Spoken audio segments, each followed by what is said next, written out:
स्वागत है एक बार फिर से आप सभी का एग्जाम गुरुजी भाई अरविंद सर यूट्यूब चैनल में। इस वीडियो में मोस्ट इंपॉर्टेंट टॉपिक वो है इंडियन हिस्ट्री, ये हम कंप्लीट करेंगे। और ये क्लास जो है ये आपके UP police assistant operator, Delhi police, इसके अलावा guys CHSL, CGL, MTS, SSC GD, इन सभी एग्ज़ाम्स के लिए काफ़ी ज़्यादा इंपॉर्टेंट है। आप यहाँ पर एक चार्ट देख पा रहे होंगे और इस चार्ट में देखिए इतिहास जो ये 14% है। कहने का मतलब है इतिहास जो ये अपने आप में एक इम्पॉर्टेंट सब्जेक्ट बन जाता है। तो ये आज जो इतिहास है भाई इसका पूरा खात्मा कर देंगे। बहुत इंपॉर्टेंट टॉपिक है आपकी। तो चलिए शुरू करते हैं। यहाँ पर एक बार आप देख भी सकते हैं 2011 से 2022 के ड्यूरेशन में हिस्ट्री से किस एग्ज़ाम्स में कितने क्वेश्चंस पूछे गए थे वो सारा का सारा यहाँ पे दिया गया है। जैसे SSC CGL लेवल 1 यानी कि जो आपका टियर फर्स्ट है इससे 5 क्वेश्चन पूछे गए थे। CPO में 3 क्वेश्चन, CGL के टियर 2 2013 में 3 क्वेश्चन और CPO के 2013 में 6 क्वेश्चन। यानी इस तरीके से क्वेश्चन का रेशियो जो है ये यहाँ पर दिया गया है आपके इंडियन हिस्ट्री से। ठीक है, बाकी मेरे प्यारे भाई यहाँ पे आप देख लीजिए मैट्रिक्स लेवल में आपके किस एग्ज़ाम में कितने क्वेश्चन से पूछे गए थे ये देख लीजिए हिस्ट्री के। ठीक है भाई, तो अब आइए शुरू करते हैं भारत का इतिहास। बहुत इंपॉर्टेंट वीडियो है आपके लिए। मेरा आपसे एक छोटा सा निवेदन है कि कृपया आप जल्दी जल्दी क्वेश्चन का आंसर दीजिएगा ताकि हम कम समय में अपने सभी प्रश्न को कवर कर पाएँ, क्योंकि क्वेश्चंस की संख्या ज़्यादा है और सभी क्वेश्चन MCQ बेस्ड रहें, यानी कि मल्टीपल चॉइस क्वेश्चंस आपको मिलेंगे। सो गाइस आपको जल्दी जल्दी क्वेश्चन का आंसर देना है ताकि हम कम समय में अपने सभी प्रश्न को कवर कर पाएँ। वीडियो में और आगे बढ़ने से पहले मैं आपसे एक छोटा सा निवेदन और करना चाहूँगा भाई, अगर आप चैनल पर पहली बार आए हो तो सब्सक्राइब जरूर कर लेना ताकि मेरा भी थोड़ा सा मोटिवेशन बढ़ जाए और मैं भी आपको बेहतरीन क्लासेस दे पाऊँ। बाकी आपको तो बेनिफिट मिलता ही रहेगा। अगर आप चैनल पे पहली बार आए हो तो सब्सक्राइब कर लेना, बगल में बेल नोटिफिकेशन आएगा उसे दबा करके सिलेक्ट ऑल पर जरूर क्लिक कीजिएगा ताकि आने वाली हर एक नई वीडियो की नोटिफिकेशन समय से आपको मिल सके। आइए आज के इस इंपॉर्टेंट बेहतरीन वीडियो की शुरुआत करते हैं। देखिए मैं आपको बता दूं कि इसमें हम टाइप वाइज क्वेश्चंस को कंप्लीट करेंगे। टाइप नंबर 1 है, इसके बाद टाइप नंबर 2, उसके बाद टाइप नंबर 3, उसके बाद टाइप नंबर 4, इस तरीके से टाइप वाइज क्वेश्चंस को कंप्लीट करने वाले हैं। टाइप नंबर 1 में पहला सवाल है आपका, पुरालेख विद्या का अभिप्राय क्या है। पुरालेख विद्या का क्या अभिप्राय है, मोस्ट इंपॉर्टेंट क्वेश्चन है। राइट आंसर जो हो जाएगा यहाँ पे आपका ये हो जाएगा पुरालेख विद्या का अभिप्राय जो है ये है शिलालेखों का अध्ययन। करेक्ट आंसर हो जाएगा सेकंड ऑप्शन, शिलालेखों का अध्ययन। एक बात मैं आपको और बता दूं, अगर आपसे पूछा जाए कि भारत में शिलालेखों की सबसे पहले अगर शुरुआत किसने की तो ये ध्यान रखिएगा अशोक ने की। ठीक है, और अशोक को शिलालेखों को अगर खोजा किसने था ये पूछा जाए तो टी फैंथलर ने खोजा था। अगर इसको सबसे पहले पढ़ा या स्पष्ट किसने किया तो ये किया था जेम्स प्रिंसप ने 1837 में। इस बात को आप ध्यान रखिएगा। अगला सवाल है कि सिंधु घाटी की मुख्य विशेषता क्या थी। सिंधु घाटी सभ्यता की मुख्य विशेषता क्या थी। राइट आंसर हो जाएगा व्यवस्थित शहरी जीवन। करेक्ट आंसर हो जाएगा सेकंड ऑप्शन, व्यवस्थित शहरी जीवन। अगला सवाल है कि देवी माता की पूजा जो है यह किस सभ्यता से संबंधित थी। देवी माता की जो पूजा है यह किस सभ्यता से संबंधित थी। राइट आंसर हो जाएगा आपका क्वेश्चन नंबर 3 का, ये हो जाएगा ऑप्शन 3, सिंधु घाटी की सभ्यता। देवी माता की जो पूजा है ये सिंधु घाटी की सभ्यता से संबंधित थी। करेक्ट आंसर हो जाएगा गाइस यहाँ पे आपका ऑप्शन नंबर 3। अगला सवाल है मोहनजोदड़ो में सबसे बड़ा भवन कौन सा है। मोहनजोदड़ो में सबसे बड़ा भवन जो है ये है धन्यागार। करेक्ट आंसर हो जाएगा सेकंड ऑप्शन, धन्यागार। अगला सवाल है कि निम्नलिखित विद्वानों में से हड़प्पा सभ्यता के सबसे पहले खोजकर्ता कौन थे। हड़प्पा सभ्यता की जो खोज है ये सबसे पहले दयाराम साहनी के द्वारा 1921 यानी 1921 में की गई थी। ध्यान रखिएगा दयाराम साहनी। अगला सवाल देखते हैं, अगला सवाल क्या कहता है। अगला सवाल है आपके सामने कि किस स्थान पर हड़प्पन समय के रथ की एक प्रतिमा प्राप्त हुई है। रथ की एक प्रतिमा जो है ये कहाँ से प्राप्त हुई है, क्वेश्चन नंबर 6। राइट आंसर हो जाएगा दयमाबाद। करेक्ट आंसर हो जाएगा थर्ड ऑप्शन, दयमाबाद से। अगला सवाल है कि किस जिले में मोहनजोदड़ो स्थित है। मोहनजोदड़ो जो है ये कहाँ पे है। राइट आंसर हो जाएगा आपका ये हो जाएगा पाकिस्तान के लड़काना में। ऑप्शन नंबर 1 आपका करेक्ट आंसर हो जाएगा। अगला सवाल है कि भारतीय शासन के प्रतीक ये शब्द सत्यमेव जयते निम्नलिखित में से किस ग्रंथ से लिए गए हैं। देखिए सत्यमेव जयते जो है ये उपनिषद मुंडक उपनिषद से लिया गया है या मुंडको उपनिषद से लिया गया है। राइट हो जाएगा आपका मुंडको उपनिषद। अगला सवाल है, भारत में वर्ण व्यवस्था किस लिए बनाई गई थी? वर्ण व्यवस्था जो है या किसके लिए बनाई गई थी? Question number 9। राइट आंसर हो जाएगा व्यावसायिक श्रम के विभाजन के लिए। करेक्ट हो जाएगा आपका फोर्थ ऑप्शन, व्यावसायिक श्रम के विभाजन के लिए। क्वेश्चन नंबर 10 है, भारतीय संगीत का उद्गम किसमें खोजा जा सकता है? सही आंसर हो जाएगा आपका ये हो जाएगा सामवेद की संहिता में। ऑप्शन नंबर 3 करेक्ट आंसर हो जाएगा। अगला सवाल देखते हैं। अगला सवाल है आपके सामने, उपनिषद शब्द का शाब्दिक रूप से यह अर्थ होता है। उपनिषद शब्द का शाब्दिक रूप से अर्थ होता है, ये होता है पास बैठकर ज्ञान अर्जित करना या फिर पास बैठना। राइट हो जाएगा थर्ड ऑप्शन, पास बैठना। अगला सवाल है क्वेश्चन नंबर 18, आर्यन जनजातियों की प्राचीनतम बस्ती कहाँ है? सही आंसर हो जाएगा सप्त Sindhu. Option number 3 correct answer हो जाएगा सप्त सिंधु। अगला सवाल है कि सिंधु अर्थव्यवस्था की ताकत क्या थी? सही आंसर हो जाएगा कृषि। करेक्ट आंसर हो जाएगा आपका ए ऑप्शन, सिंधु अर्थव्यवस्था की जो ताकत है ये कृषि थी। करेक्ट आंसर हो जाएगा फर्स्ट ऑप्शन। महाभारत का प्राचीन नाम क्या है या फिर कहा जाए कि महाभारत का प्रारंभिक नाम क्या था? सही उत्तर हो जाएगा ये हो जाएगा जय संहिता। ऑप्शन नंबर 2 करेक्ट आंसर हो जाएगा। सिंधु घाटी सभ्यता में कालीबंगा निम्नलिखित में से किसके लिए प्रसिद्ध था? देखिए कालीबंगा जो है ये अगर कहा जाए कहाँ पे मिला तो ये गाइस है भारत के राजस्थान में। और जो कालीबंगा है किसके लिए प्रसिद्ध था?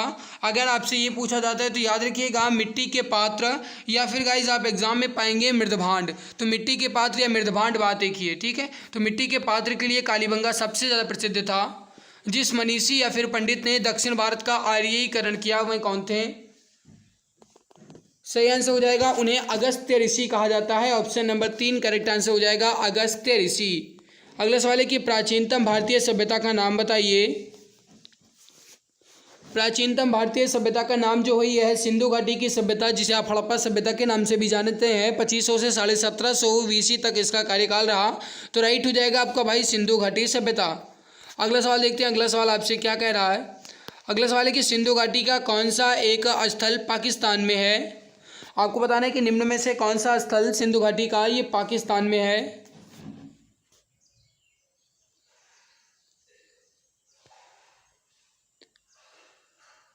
बहुत इंपॉर्टेंट सवाल है। देखिए मेरे प्यारे भाई थोड़ा सा समझिएगा। देखिए लोथल जो है ये अपने यहाँ पे ही है, भोगवा नदी के किनारे। कालीबंगा राजस्थान में है और आलमगीरपुर जो है हिंडन नदी के किनारे ये आपके उत्तर प्रदेश में है, जो कि सिंधु घाटी सभ्यता का सबसे पूर्वी स्थल माना जाता है। हड़प्पा जो है ये आपका पाकिस्तान में है। फोर्थ ऑप्शन करेक्ट आंसर हो जाएगा। विषम शब्द को ज्ञात कीजिए। विषम शब्द इसमें क्या है? राइट हो जाएगा विष्णु पुराण। करेक्ट आंसर हो जाएगा आपका थर्ड ऑप्शन। देखिए सामवेद, यजुर्वेद, ऋग्वेद ये जो हैं ये वेद के प्रकार हैं और इन तीन के तीनों वेद को वेदत्रयी के नाम से जाना जाता है। तो इस बात को भी आप ध्यान रखिएगा, सामवेद, यजुर्वेद और ऋग्वेद को वेदत्रयी के नाम से भी जाना जाता है। अगला सवाल है कि सिंधु घाटी की सभ्यता के लोग किसकी पूजा करते थे? सिंधु घाटी सभ्यता के लोग जो है ये पशुपति की पूजा करते थे। सेकंड ऑप्शन करेक्ट आंसर हो जाएगा। उपनिषद क्या है? Question number 28। देखिए उपनिषद जो है ये क्या है, ये सवाल पूछा गया है। राइट आंसर हो जाएगा हिंदू दर्शन का स्रोत। ऑप्शन नंबर 3 करेक्ट आंसर आपका हो जाएगा।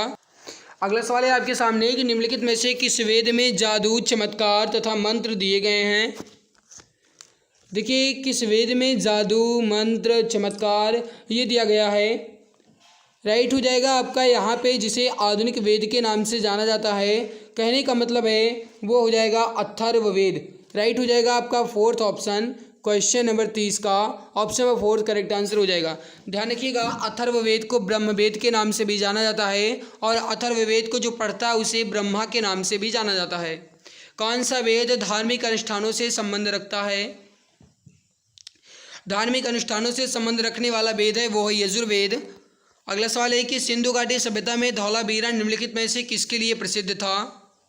देखिए धौलावीरा ये एकमात्र स्थल है जहाँ पे गाइस कहा जाए तो 3 स्थल मतलब 3 भाग पाए गए हैं और धौलावीरा जो है ये यूनेस्को की साइट का 40वां स्थल है, जो कि सबसे अंतिम स्थल है वर्तमान का। धौलावीरा से जल संरक्षण जो है सबसे बेहतर तरीके से मिला है। राइट हो जाएगा जल संरक्षण, क्योंकि धौलावीरा जो है यहीं से नालियों के प्रबंध मिले हैं, या फिर कहा जाए तो लकड़ी की नालियाँ जो हैं ये कहाँ से मिली हैं, तो धौलावीरा से ही मिली हैं। राइट आंसर हो जाएगा आपका, ये हो जाएगा थर्ड ऑप्शन। अगला सवाल है आपके सामने, गौतम बुद्ध ने महापरिनिर्वाण कहाँ लिया था। महापरिनिर्वाण कहने का मतलब है कि गौतम बुद्ध की मृत्यु जो है ये कहाँ पे हुई थी। ध्यान रखिएगा आपका ये हो जाएगा सेकंड ऑप्शन, कुशीनगर में। मेरे प्यारे भाई, गौतम बुद्ध का जन्म, गौतम बुद्ध की शिक्षा और उनके ज्ञान देने की घटना, और इसके अलावा उनकी मृत्यु के संबंध में एक ट्रिक है, ध्यान रखिएगा। गौतम जन्मे लुम्बिनी, बोध गया में ज्ञान, सारनाथ में सीख दी, कुशीनगर में जान। गौतम जन्मे लुम्बिनी, बोध गया में ज्ञान, सारनाथ में सीख दी, कुशीनगर में जान। कहने का मतलब है गौतम बुद्ध जी का जन्म जो है ये लुम्बिनी में हुआ, बोध गया में ज्ञान की प्राप्ति, सारनाथ में सीख दी, और यानी कि सारनाथ में उपदेश दिया, और कुशीनगर में मृत्यु हो गई। अगला सवाल है आपके सामने, ऋग्वेद में सबसे प्रमुख देवता कौन है। ऋग्वेद के सबसे प्रमुख देवता हैं इंद्र। फर्स्ट ऑप्शन राइट हो जाएगा।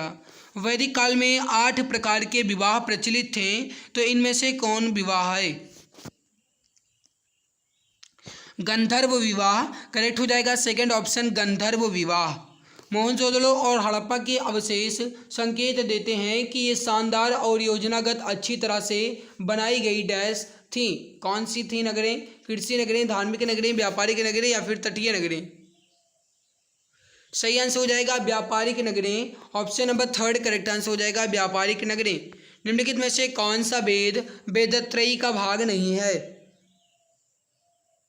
आपको बताना है कौन सा वेद वेदत्रयी का भाग नहीं है। देखिए ऋग्वेद, यजुर्वेद, सामवेद ये जो है ये वेदत्रयी कहलाता है, जबकि अथर्ववेद जो है ये वेदत्रयी नहीं कहलाता है। तो ध्यान रखिएगा एकमात्र ऐसा वेद अथर्ववेद जिसे वेदत्रयी में शामिल नहीं किया गया है, और इसे अथर्ववेद को आप ब्रह्मवेद या आधुनिक वेद भी कहते हैं।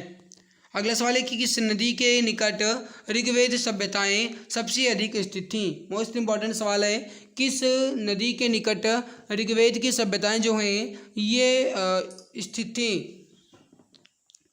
राइट आंसर हो जाएगा सरस्वती नदी। ऑप्शन नंबर सेकंड करेक्ट हो जाएगा। हड़प्पाई स्थल मांडा जो है ये किस नदी के किनारे स्थित है। मेरे प्यारे भाई ध्यान रखिएगा, मांडा जो है ये कहा जाए कि हड़प्पा सभ्यता का सबसे उत्तरी स्थल है, और जो मांडा है ये है कहाँ पे, तो ध्यान रखिएगा ये आपका चिनाब नदी के किनारे है। फर्स्ट ऑप्शन राइट हो जाएगा जम्मू एंड कश्मीर चिनाब नदी। ऋग्वेद का कौन सा मंडल पूर्णतया सोम को समर्पित है। सोम को समर्पित मंडल कौन सा है। देखिए सोम को समर्पित मंडल इसमें जो है वो है आपका 9वां मंडल। करेक्ट हो जाएगा 9वां मंडल। ध्यान रखिएगा 7वां मंडल जो है ये राजा सुदास के बीच जो आप युद्ध हुआ था, जो 10 राज युद्ध हुआ था उसका है। और जो तीसरा मंडल है ये सबसे ज़्यादा इंपॉर्टेंट है। तीसरे मंडल में गायत्री मंत्र की रचना के बारे में बताया गया है, तो इसको आप ध्यान रखिएगा। अगला सवाल है कि निम्नलिखित में से किस हड़प्पा केंद्र के बारे में माना जाता है कि मेसोपोटामिया के साथ सीधा समुद्र व्यापार था। मेसोपोटामिया के साथ सीधा समुद्र व्यापार जो है यह हड़प्पा के किस केंद्र के बारे में माना जाता है। राइट आंसर जो हो जाएगा ये हो जाएगा लोथल, क्योंकि आपने अभी थोड़ी देर पहले पढ़ा, अभी नहीं पढ़ा होगा, पढ़ेंगे आगे आप पढ़ेंगे कि लोथल जो है सिंधु घाटी सभ्यता का बंदरगाह कहलाता है, तो ये हो जाएगा आपका लोथल। राइट हो जाएगा सेकेंड ऑप्शन। अगला सवाल देखते हैं। अगला सवाल है कि निम्नलिखित में से किस हड़प्पा कालीन स्थल से हल्का टेराकोटा प्राप्त हुआ है। हल्का टेराकोटा जो है ये कहाँ से प्राप्त हुआ है। क्वेश्चन नंबर 42 राइट हो जाएगा आपका, ये हो जाएगा यहाँ पे हल्का जो टेराकोटा है ये कहाँ से मिला है। सही आंसर हो जाएगा बनावली से, बनवाली या बनावली। राइट हो जाएगा सेकंड ऑप्शन। अगला सवाल है हड़प्पा जो है ये किस नदी के किनारे स्थित है, बताएंगे। 43 नंबर क्वेश्चन का राइट आंसर क्या हो जाएगा, हड़प्पा किस नदी के किनारे है। देखिए हड़प्पा जो है ये रावी नदी के किनारे है। सेकंड ऑप्शन आपका करेक्ट आंसर हो जाएगा। और मेरे प्यारे भाई अगर आपसे पूछा जाए मोहनजोदड़ो जो है ये किस नदी के किनारे है, तो ये सिंधु नदी के किनारे है। तो हड़प्पा जो है ये रावी नदी और मोहनजोदड़ो जो है सिंधु नदी के किनारे है। कांसे की नर्तकी की मूर्ति निम्नलिखित में से किस सभ्यता में पाई गई है। अब देखिए कांसे की नर्तकी की मूर्ति जो है ये मिली है सिंधु घाटी की सभ्यता में। सेकंड ऑप्शन आपका राइट आंसर हो जाएगा। अगर सिंधु घाटी सभ्यता में किस स्थल से पूछा जाए तो ध्यान रखिएगा मोहनजोदड़ो से। मोहनजोदड़ो से कांसे की नर्तकी की मूर्ति मिली है। और अगर आपसे पूछा जाए कि कांसे की कौन सी मूर्ति है जिसमें पुरुष को मतलब नृत्य करते हुए दिखाया गया है तो वो कहाँ से मिली है गाइस, तो वो आपकी मिली है हड़प्पा से। अगर महिला कहा जाता है यानी नर्तकी कहा जाता है तो वो हो जाएगा सिंधु घाटी सभ्यता का मोहनजोदड़ो, और अगर नर्तक कहा जाता है तो वो हो जाएगा सिंधु घाटी सभ्यता का हड़प्पा। अगला सवाल है कि सुरतुगोई सिंधु घाटी सभ्यता का किस देश में है। सही आंसर हो जाएगा 45 नंबर क्वेश्चन का, ये हो जाएगा अफगानिस्तान में। करेक्ट आंसर हो जाएगा आपका थर्ड ऑप्शन। मोहनजोदड़ो का स्थानीय नाम क्या था। मोहनजोदड़ो का स्थानीय नाम जो है ये था मृतकों का टीला। करेक्ट आंसर हो जाएगा थर्ड ऑप्शन मृतकों का टीला। अगला सवाल है कि निम्नलिखित में से कौन सा धातु हड़प्पन सभ्यता में नहीं पाई गई थी। देखिए हड़प्पन सभ्यता में कौन सी धातु नहीं पाई गई थी मेरे प्यारे भाई, सोना चांदी तांबा था लेकिन लोहा नहीं था। करेक्ट आंसर हो जाएगा आपका फोर्थ ऑप्शन लोहा। निम्नलिखित में से कौन सा वेद सबसे प्राचीनतम वेद है। सही आंसर हो जाएगा ऋग्वेद, ये सबसे प्राचीनतम वेद है। और अथर्ववेद जो है ये सबसे नया वेद है। सामवेद जो है ये आपका संगीत का वेद कहलाता है। यजुर्वेद एक ऐसा वेद है जो गद्य पद्य दोनों में लिखा गया है। भीमबेटका जो है ये किसके लिए प्रसिद्ध है। राइट आंसर हो जाएगा आपका 49 नंबर क्वेश्चन का, ये हो जाएगा गुफा शैल चित्रों के लिए। थर्ड ऑप्शन करेक्ट आंसर हो जाएगा। एसएससी एमटीएस में पूछा गया सवाल है आपका। अगला सवाल है आपके सामने, क्या कह रहा है कि भारत में किस हड़प्पाकालीन स्थल से एक युग्म समाधान मिले हैं। एक युग्म समाधान का मतलब होता है कि मतलब कौन सा स्थल है जहाँ से मेल और फीमेल दोनों की मतलब लाशें या फिर शव जो है ये मिले हैं एक ही गड्ढे में या एक ही कब्र में। राइट हो जाएगा आपका लोथल से। फोर्थ ऑप्शन करेक्ट आंसर हो जाएगा। सिंधु घाटी 4 बड़ी प्राचीन शहरी सभ्यताओं का ग्रह था। निम्नलिखित में से कौन उनमें से एक नहीं है। राइट आंसर हो जाएगा क्वेश्चन नंबर 51 का। देखिए इसमें मिस्र भी है और दक्षिण एशिया भी है और मेसोपोटामिया भी है, लेकिन रूस जो है ये नहीं है। थर्ड ऑप्शन करेक्ट आंसर हो जाएगा। अगला सवाल है कि जोरबेक कल्चर एक चालकोलिथिक पुरातात्विक स्थल था जो वर्तमान समय में किस भारतीय राज्य में स्थित है। राइट हो जाएगा महाराष्ट्र में। सेकंड ऑप्शन आपका करेक्ट आंसर हो जाएगा महाराष्ट्र में। परफेक्ट आंसर हो जाएगा आपका, ये हो जाएगा सेकंड ऑप्शन। अगला सवाल है आपके सामने, निम्नलिखित में से सिंधु घाटी सभ्यता का एक बंदरगाह शहर कौन सा था। बंदरगाह शहर जो है ये था लोथल। लोथल जो है किस नदी के किनारे है, बहुत पूछा जाता है एग्जाम में, ध्यान रखिएगा भोगवा नदी के किनारे है। अगला सवाल है आपके सामने, बुर्ज होम नवपाषाण युगीन स्थल ये कहाँ पे स्थित है। बुर्ज होम का नवपाषाण कालीन युगीन स्थल जो है ये कहाँ पे है। राइट हो जाएगा जम्मू एंड कश्मीर में। करेक्ट आंसर हो जाएगा fourth option Jammu and Kashmir में। अगला सवाल है कि निम्नलिखित में से किस हड़प्पाकालीन स्थल से जुताई वाले क्षेत्र के साक्ष्य मिले हैं। राइट हो जाएगा आपका, ये हो जाएगा कालीबंगा से। थर्ड ऑप्शन आपका राइट हो जाएगा कालीबंगा से। अगला सवाल है कि दावजाली हैंडलिंग नवपाषाण काल में कहाँ पे स्थित है। राइट हो जाएगा आपका, ये हो जाएगा यहाँ पे असम में। सेकंड ऑप्शन करेक्ट हो जाएगा असम में। Option number second correct answer हो जाएगा। अगला सवाल है आपके सामने, अगला सवाल है कि महाकल्प को स्तनधारियों का महाकल्प के रूप में पहचाना जाता है। सही उत्तर हो जाएगा आपका, ये हो जाएगा यहाँ पे नूतन जीवी या फिर सिनोजोइको। करेक्ट आंसर हो जाएगा आपका, ये हो जाएगा नूतन जीवी। करेक्ट आंसर हो जाएगा आपका सेकंड ऑप्शन। अगला सवाल है कि निम्नलिखित में से किस पुरातात्विक स्थल पर गर्तावासों के प्रमाण मिले हैं। देखिए गर्तावास के प्रमाण जो हैं ये कहाँ से मिले हैं, बुर्ज होम से मिले हैं। सेकंड ऑप्शन आपका करेक्ट आंसर हो जाएगा बुर्ज होम से।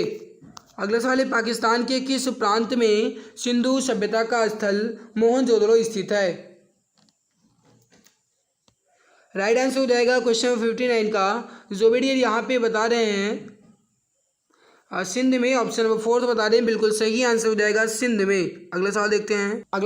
क्वेश्चन नंबर 60 है, भारत में वैदिक सभ्यता जो है ये किस नदी के किनारे विकसित हुई थी? सही उत्तर हो जाएगा सरस्वती नदी के किनारे। सेकंड ऑप्शन करेक्ट हो जाएगा। अगला सवाल है कि वेदांगों के संदर्भ में निम्नलिखित शब्दों में से कौन सा शब्द अनुष्ठान को दर्शाता है? राइट हो जाएगा कल्प। Option number second option correct answer हो जाएगा। निम्नलिखित में से किस नदी को वैदिक काल में परुष्णी के नाम से जाना जाता है? राइट आंसर हो जाएगा आपका, ये हो जाएगा क्वेश्चन नंबर 62 का, ये हो जाएगा रावी को। करेक्ट आंसर हो जाएगा आपका, ये हो जाएगा फर्स्ट ऑप्शन। हड़प्पा सभ्यता की खोज जो है ये सबसे पहले किस वर्ष में हुई थी? देखिए हड़प्पा सभ्यता की खोज जो है ये सबसे पहले 1921 यानी वर्ष 1921 में हुई थी। करेक्ट आंसर हो जाएगा आपका, ये हो जाएगा थर्ड ऑप्शन वर्ष 1921 में। निम्न में से कौन सा राजस्थान राज्य में स्थित है और एक परिपक्व चरण हड़प्पा स्थल है? राइट हो जाएगा कालीबंगा। सेकंड ऑप्शन आपका करेक्ट आंसर हो जाएगा कालीबंगा। ये राजस्थान में है और कालीबंगा का अर्थ जो है ये काली रंग की चूड़ियाँ होता है, इस बात को भी ध्यान रखिएगा भाई। अगला सवाल है कि ऋग्वेद को पुस्तकों या मंडलों में विभाजित किया गया है। कहने का मतलब है ऋग्वेद में कुल मिलाकर के कितने मंडल हैं? राइट हो जाएगा सेकंड ऑप्शन 10 मंडल हैं और 1028 सूक्ति हैं, 10,432 आपकी रचनाएं हैं, मतलब मंत्र हैं। निम्नलिखित में से कौन सी विशेषता बौद्ध धर्म को जैन धर्म से पृथक करती है? कौन सी विशेषता इसमें से बौद्ध धर्म को जैन धर्म से पृथक करती है? कहने का मतलब बौद्ध और जैन धर्मों में अलग अलग थी।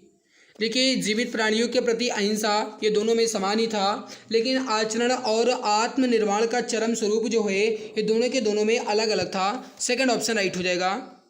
सुरकोटदा पुरातात्विक स्थल जो है ये किस राज्य में स्थित है? सही आंसर हो जाएगा आपका गुजरात में। फोर्थ ऑप्शन आपका करेक्ट आंसर हो जाएगा गुजरात में। दिल्ली पुलिस कांस्टेबल 2/12/2020 के तृतीय पाली में पूछा गया सवाल है। अगला सवाल है कि एक व्यक्ति का वैदिक दृष्टिकोण और समाज से उसका संबंध जीवन के 4 उद्देश्यों से निर्धारित करता है। निम्न में से कौन सा इन उद्देश्यों में से नहीं है? मोस्ट इंपॉर्टेंट क्वेश्चन है, मोस्ट डिमांडेड क्वेश्चन है। राइट हो जाएगा आपका, देखिए मोक्ष अर्थ धर्म ये सब है लेकिन सिद्धि नहीं है। फर्स्ट ऑप्शन आपका करेक्ट आंसर हो जाएगा। वैदिक ऋचाओं के मुख्य संग्रह को क्या कहा जाता है? राइट आंसर हो जाएगा उसे संहिता कहते हैं। थर्ड ऑप्शन आपका करेक्ट आंसर हो जाएगा। क्वेश्चन नंबर 70 है, ऋग्वेद में ऋषि विश्वामित्र और देवी के रूप में पूजी जाने वाली 2 नदियों के बीच के संवाद को किस रूप में या फिर एक रूप में भजन जाना जाता है? वो कौन सी नदियाँ? कहने का मतलब है ऋग्वेद में जो ऋषि विश्वामित्र हैं और देवी के रूप में जो पूजी जाने वाली नदियाँ हैं उनके बीच जो संवाद रूप में एक भजन हुआ करता था वो कौन सी 2 नदियाँ हैं? मोस्ट इंपॉर्टेंट क्वेश्चन है, जल्दी से बताइए। क्वेश्चन नंबर 70 का राइट आंसर यहाँ पे क्या हो जाएगा? राइट हो जाएगा ब्यास और सतलज। करेक्ट आंसर हो जाएगा फोर्थ ऑप्शन ब्यास और सतलज। क्वेश्चन नंबर 71 है, सेल्ट या फिर एक सेल्ट कहा जाए बातों की है, नवपाषाण कालीन का क्या है? देखिए सेल्ट जो है ये नवपाषाण कालीन का एक प्रकार से उपकरण है। राइट हो जाएगा थर्ड ऑप्शन उपकरण। अगला सवाल गाइस, यहाँ पे हमने टाइप नंबर 1 को कंप्लीट कर लिया है। टाइप नंबर 1 में कुल मिलाकर के 71 सवाल आपके दिए गए थे। 71 के 71 सवाल कंप्लीट हो चुके हैं। अब हम बढ़ते हैं टाइप नंबर 2 की तरफ। बट उससे पहले निवेदन है भाई, अगर आप चैनल पे पहली बार आए हो तो सब्सक्राइब जरूर कर लेना ताकि आने वाली हर एक नई वीडियो की नोटिफिकेशन आपको समय से मिला करे। और एक मैं आपको सरप्राइज़ दे दूँ, और सरप्राइज़ ये है मेरे प्यारे भाई, थोड़ा सा मैं आपको दिखाने की कोशिश करता हूँ। जहाँ भी थोड़ा जगह मिल जाए वहीं दिखा देते हैं। चलो यहीं पर दिखा देते हैं।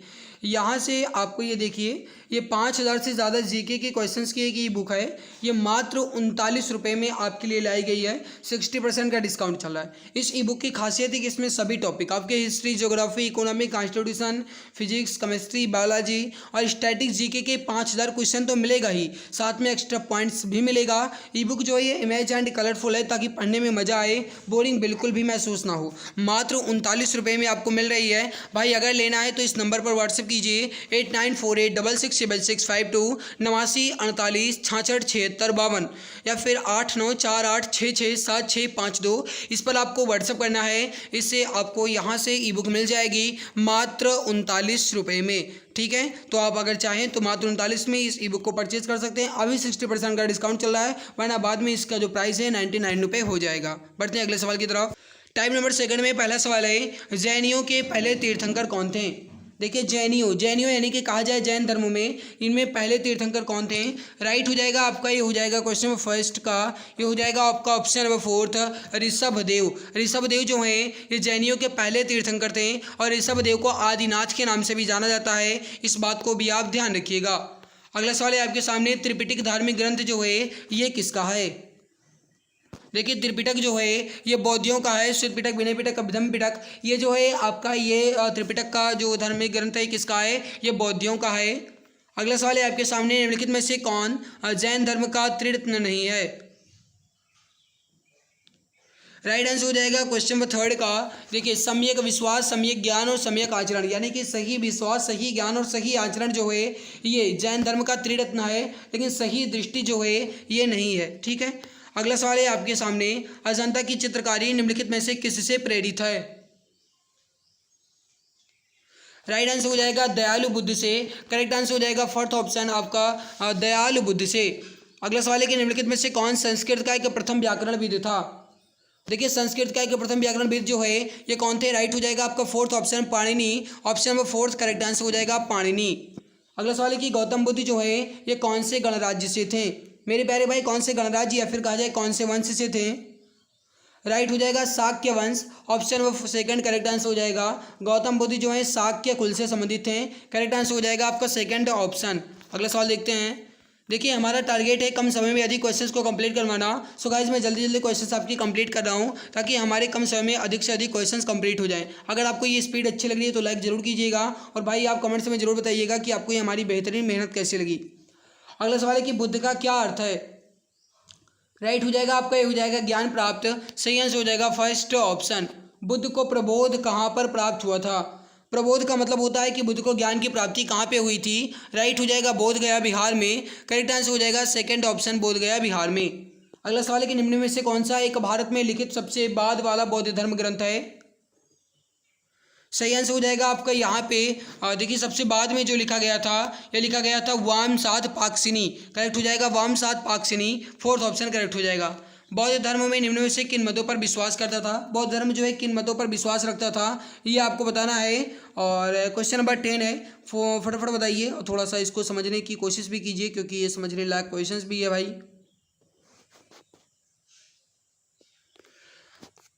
सही आंसर हो जाएगा यदि इच्छाओं पर काबू पा लिया जाए तो निर्वाण मिल जाएगा, यानी कि कुल मिलाकर के मोक्ष की प्राप्ति से संबंधित था। राइट हो जाएगा यदि इच्छाओं पर काबू पा लिया जाए तो तो निर्वाण मिल जाएगा, है ना भाई। तो राइट हो जाएगा आपका ऑप्शन नंबर सी। अगला सवाल देखते हैं। और भी है यहाँ पे लेकिन आप इसको समझ लीजिएगा, ठीक है। ये यहाँ पे ये तो बहुत इंपॉर्टेंट है, ठीक है। अगला सवाल देखते हैं। अगला सवाल है आपके सामने, अलेक्जेंडर यानी कि जिन्हें आप सिकंदर भी कहते हैं, सिकंदर और पोरस के बीच की जो लड़ाई है ये किस नदी पर लड़ी गई थी? मेरे प्यारे भाई ध्यान रखिएगा, सिकंदर और पोरस के बीच की लड़ाई जो है ये आपका हाइडे स्पीच की लड़ाई कहा जाता है और ये झेलम नदी पर लड़ा गया था और इसे बितस्ता का युद्ध भी कहा जाता है, हाइडे स्पीच का युद्ध भी कहा जाता है, झेलम का युद्ध भी कहा जाता है। राइट हो जाएगा आपका फर्स्ट ऑप्शन झेलम नदी पर। सिकंदर की मृत्यु के बाद उसके साम्राज्य का पूर्वी भाग किसके अधीन चला गया था? राइट आंसर हो जाएगा उसका सेनापति सेल्यूकस निकेटर के। Option number first correct answer हो जाएगा सेल्यूकस निकेटर के। और जब सेल्यूकस निकेटर के अधीन चला गया तो सेल्यूकस निकेटर और चंद्रगुप्त मौर्य के जब युद्ध हुआ तो उसमें सेल्यूकस निकेटर हार गया। उसने अपनी पुत्री हेलेना का विवाह जो है ये किससे किया था? चंद्रगुप्त मौर्य से किया था। इस बात को भी आप ध्यान रखिएगा। अगला सवाल देखते हैं। अगला सवाल आपसे क्या कह रहा है, उन स्तंभदार भवनों को क्या कहते हैं जिनमें बौद्ध भिक्षु पूजा करते थे? राइट आंसर हो जाएगा क्वेश्चन नंबर 13 का, ये हो जाएगा आपका चैत्य कहा जाता है। सेकंड ऑप्शन करेक्ट हो जाएगा। अगला सवाल है कि इच्छा सब कष्टों का कारण है, इसका प्रचार करने वाला धर्म कौन सा है? इच्छा जो है सब कष्टों का कारण है, इसका धर्म प्रचार करने वाला जो है वो है बौद्ध धर्म। ऑप्शन फर्स्ट राइट हो जाएगा। निम्न में से कौन सा शासक बुद्ध का समकालीन था? राइट हो जाएगा आपका बिंबिसार जो है बुद्ध के समकालीन थे।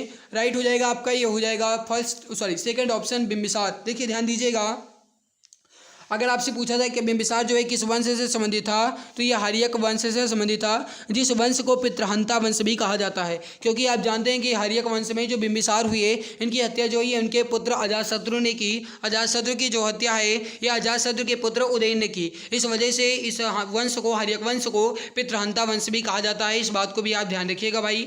अगला सवाल है कि बुद्ध के जीवन और उसके पूर्व जन्म की कहानियाँ जो हैं ये किसमें संकलित हैं। राइट हो जाएगा आपका, ये हो जाएगा जातक की कथाओं में। ऑप्शन नंबर 4 करेक्ट आंसर हो जाएगा जातक की कथाओं में। प्रथम बौद्ध परिषद जो है ये कहाँ आयोजित की गई थी। 540 ईस्वी में आयोजित की गई थी। और जो प्रथम बौद्ध परिषद है ये आपकी कहाँ पे आयोजित की गई थी ये आपको बताना है, मोस्ट इंपॉर्टेंट सवाल है।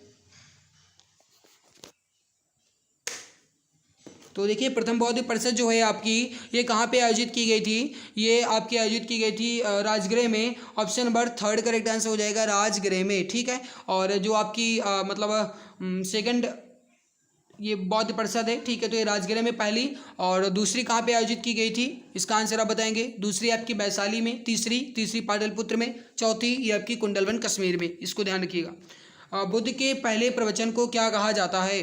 कहने का मतलब है कि बुद्ध के प्रवचन या फिर जो उन्होंने उपदेश दिया उस घटना को क्या कहते हैं।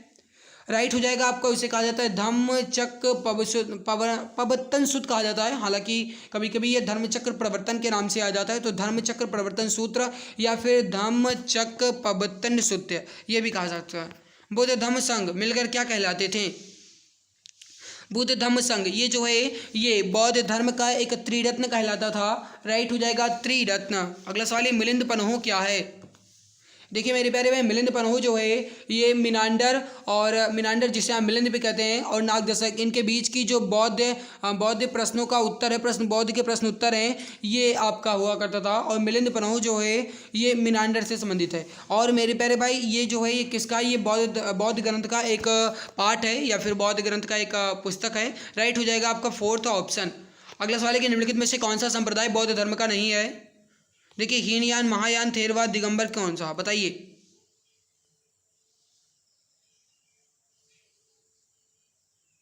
बहुत बढ़िया बहुत बढ़िया बहुत बढ़िया। सही आंसर हो जाएगा Digambar. Option number 3rd option correct हो जाएगा दिगंबर, क्योंकि दिगंबर और श्वेतांबर जो है जैन धर्म से संबंधित हैं। तो ये हो जाएगा आपका ऑप्शन नंबर 3rd। अगला सवाल है कि महावीर के प्रथम शिष्य कौन थे। ये हो जाएगा आपका, ये हो जाएगा ऑप्शन नंबर 4 जमाली, जो कि इनके दामाद थे, यानी उनकी पुत्री जो थी उनके पति है ना, जो इनकी पुत्री थी क्या नाम था प्रियदर्शिनी, उनके जो पति थे वो उनका क्या नाम था जमाली जो है भाई ये महावीर के प्रथम शिष्य थे। ध्यान रखिएगा। वर्धमान महावीर को और किस नाम से विख्यात हैं। देखिए वर्धमान जो है ये महावीर स्वामी के बचपन का नाम था और इन्हें और किस नाम से जाना जाता है अगर आपसे पूछा जाए तो याद रखिएगा जिन, यहाँ पे जेना लिखा गया, ध्यान रखिएगा जिन कहा जाता था। ऑप्शन 1। तिब्बत में बौद्ध धर्म का प्रचार करने वाले बौद्ध भिक्षु क्या कहलाए।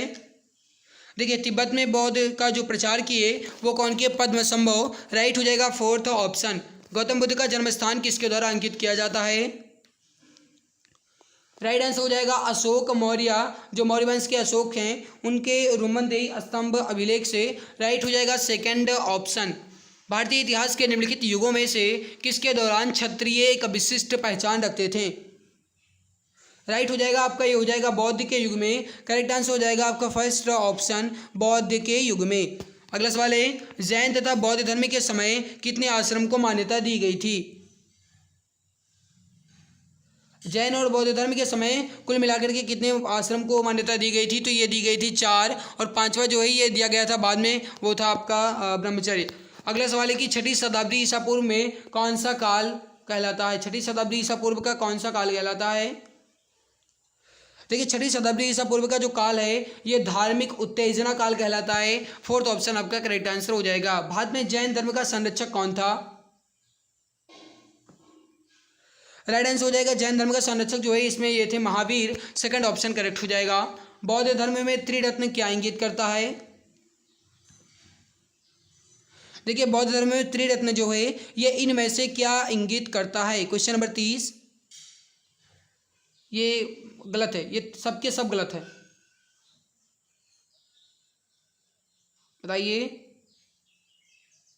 बुद्ध धम्म और संघ ये हो जाएगा आपका त्रिरत्न, ठीक है। तो यहाँ पे बुद्ध धम्म संघ होना चाहिए, सबके सब गलत हैं।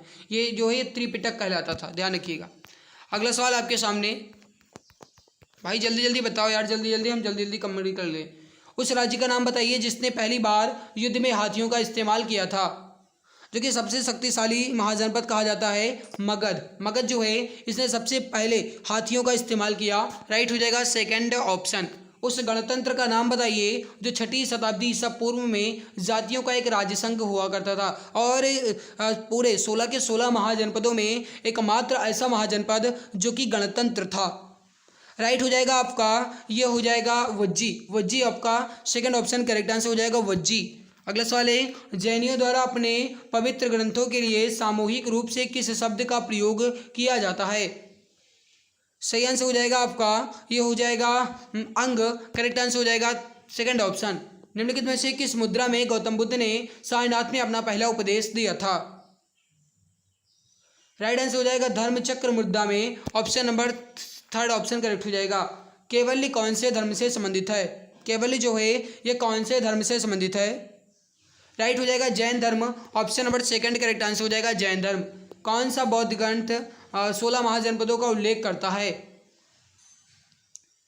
राइट हो जाएगा आपका, ये हो जाएगा ऑप्शन नंबर सी अंगुत्तर निकाय। करेक्ट आंसर हो जाएगा आपका ऑप्शन नंबर सी अंगुत्तर निकाय। अगला सवाल है, 16 महाजनपदों में किसकी राजधानी तक्षशिला थी? राइट आंसर हो जाएगा आपका यहाँ पे किसकी राजधानी तक्षशिला थी, ये आपसे पूछा गया है। सही आंसर हो जाएगा गांधार की। Option number fourth correct answer हो जाएगा। गांधार और कंबोज ये दो ऐसे महाजनपद थे जो कि भारत से बाहर थे। राइट हो जाएगा गांधार। अगला सवाल है आपके सामने, स्तूप गौतम बुद्ध के जीवन की निम्नलिखित में से किस घटना से संबंधित है? स्तूप जो है गौतम बुद्ध की किस घटना से संबंधित है? राइट हो जाएगा मृत्यु से। फर्स्ट ऑप्शन करेक्ट हो जाएगा। बौद्ध धर्म महायान और हीनयान के शासक के शासनकाल के दौरान विभाजित हुआ था।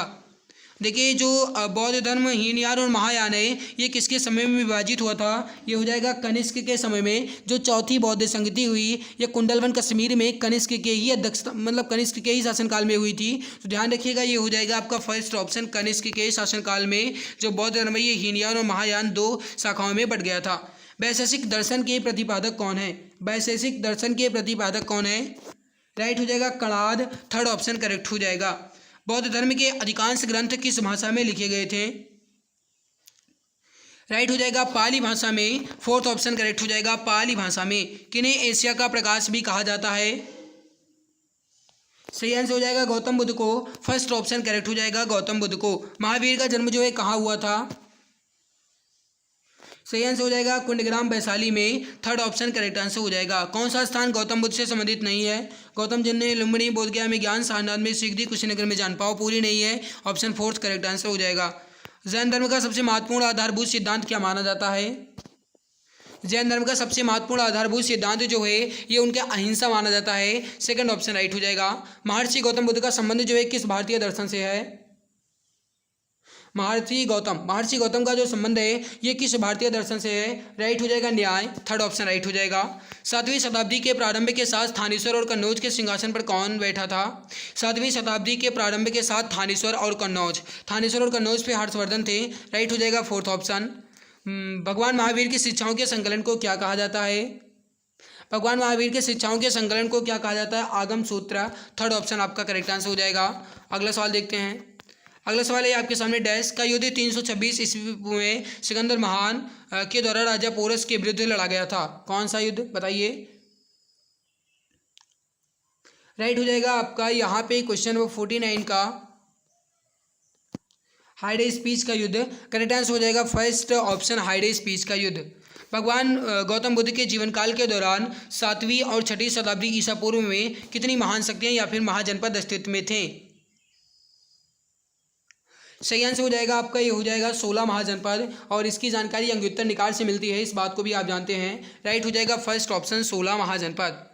निम्नलिखित में से कौन सा राजशाही राज्यों में से एक नहीं है जो कि 7वीं और 6वीं शताब्दी ईसा पूर्व में भारत में मौजूद है?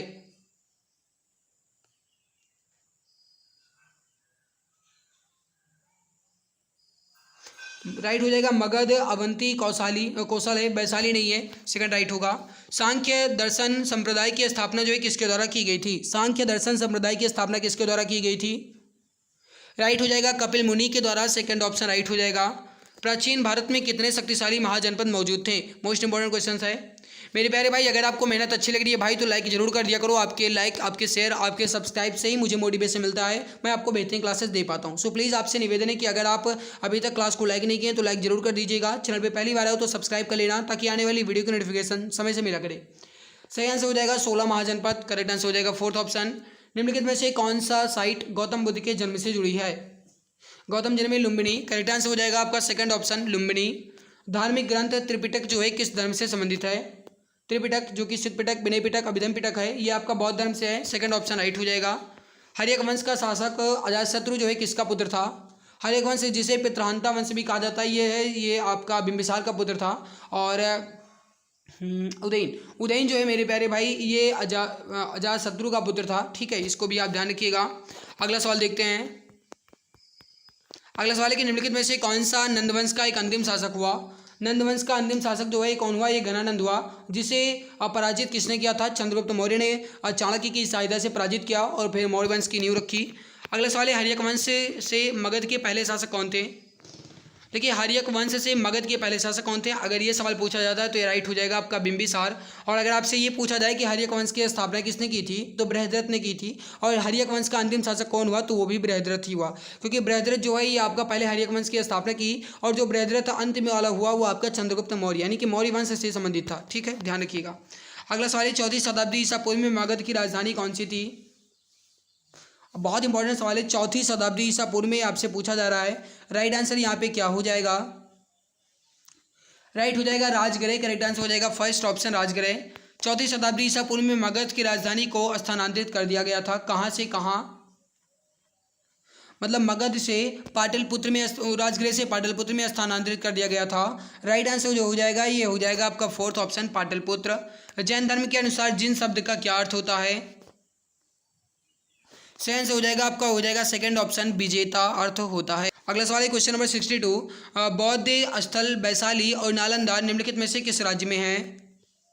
राइट हो जाएगा आपका हो जाएगा सेकंड ऑप्शन बिहार में। बहुत बढ़िया। अगला सवाल है आपके सामने, अष्ट महास्थान का तात्पर्य बुद्ध के जीवन से जुड़े 8 महत्वपूर्ण स्थानों में से है, जिनमें से कौन सा स्थान उनमें से एक नहीं है? सब सही है, रायगढ़ नहीं है। थर्ड ऑप्शन आपका करेक्ट आंसर हो जाएगा। अगला सवाल है आपके सामने, निम्न में से किसने वैशेषिक दर्शन का मूल पाठ किया? जस्ट अभी थोड़ी देर पहले आपका आंसर आया था और आपने सही आंसर भी बताया था। राइट आंसर जो हो जाएगा गाइज आपका यहाँ पे ये क्या हो जाएगा? बहुत बढ़िया, सही आंसर हो जाएगा कणाद। करेक्ट आंसर हो जाएगा फर्स्ट ऑप्शन।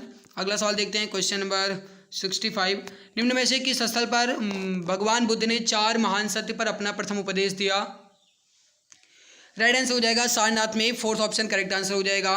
गाइज यहाँ पे अब शुरू हो चुका है आपका टाइप नंबर 3, बट उससे पहले फिर वही कहना चाहेंगे भाई अगर आपको मेहनत अच्छी लग रही है तो लाइक जरूर कर दो। चैनल पे पहली बार आए हो तो सब्सक्राइब कर लेना। ठीक है, अब चलिए शुरू करते हैं टाइप नंबर 3।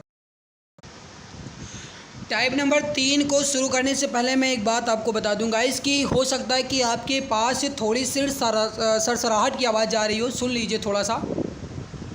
और ये आवाज़ जो है भाई ये पंखे की आवाज़ है, फ़ैन चल रहा है, गर्मी बहुत ज़्यादा है इस वजह से फ़ैन ऑन रखे हैं।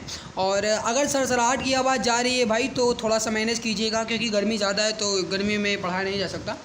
टाइप नंबर 3 में पहला सवाल है कि अर्थशास्त्र की रचना किसने की थी? अर्थशास्त्र की रचना जो है किसने की थी? राइट हो जाएगा आपका ये हो जाएगा सेकंड ऑप्शन कौटिल्य ने। करेक्ट आंसर हो जाएगा आपका ऑप्शन नंबर बी।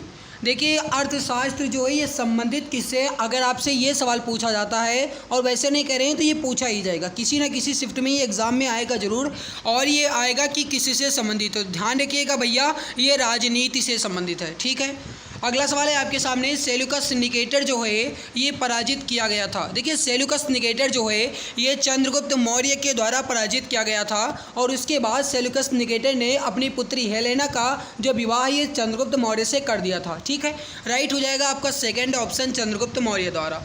तक्षशिला विश्वविद्यालय जो है ये किन 2 नदियों के बीच स्थित था? मोस्ट इम्पॉर्टेंट एंड बहुत ज़्यादा महत्वपूर्ण क्वेश्चन।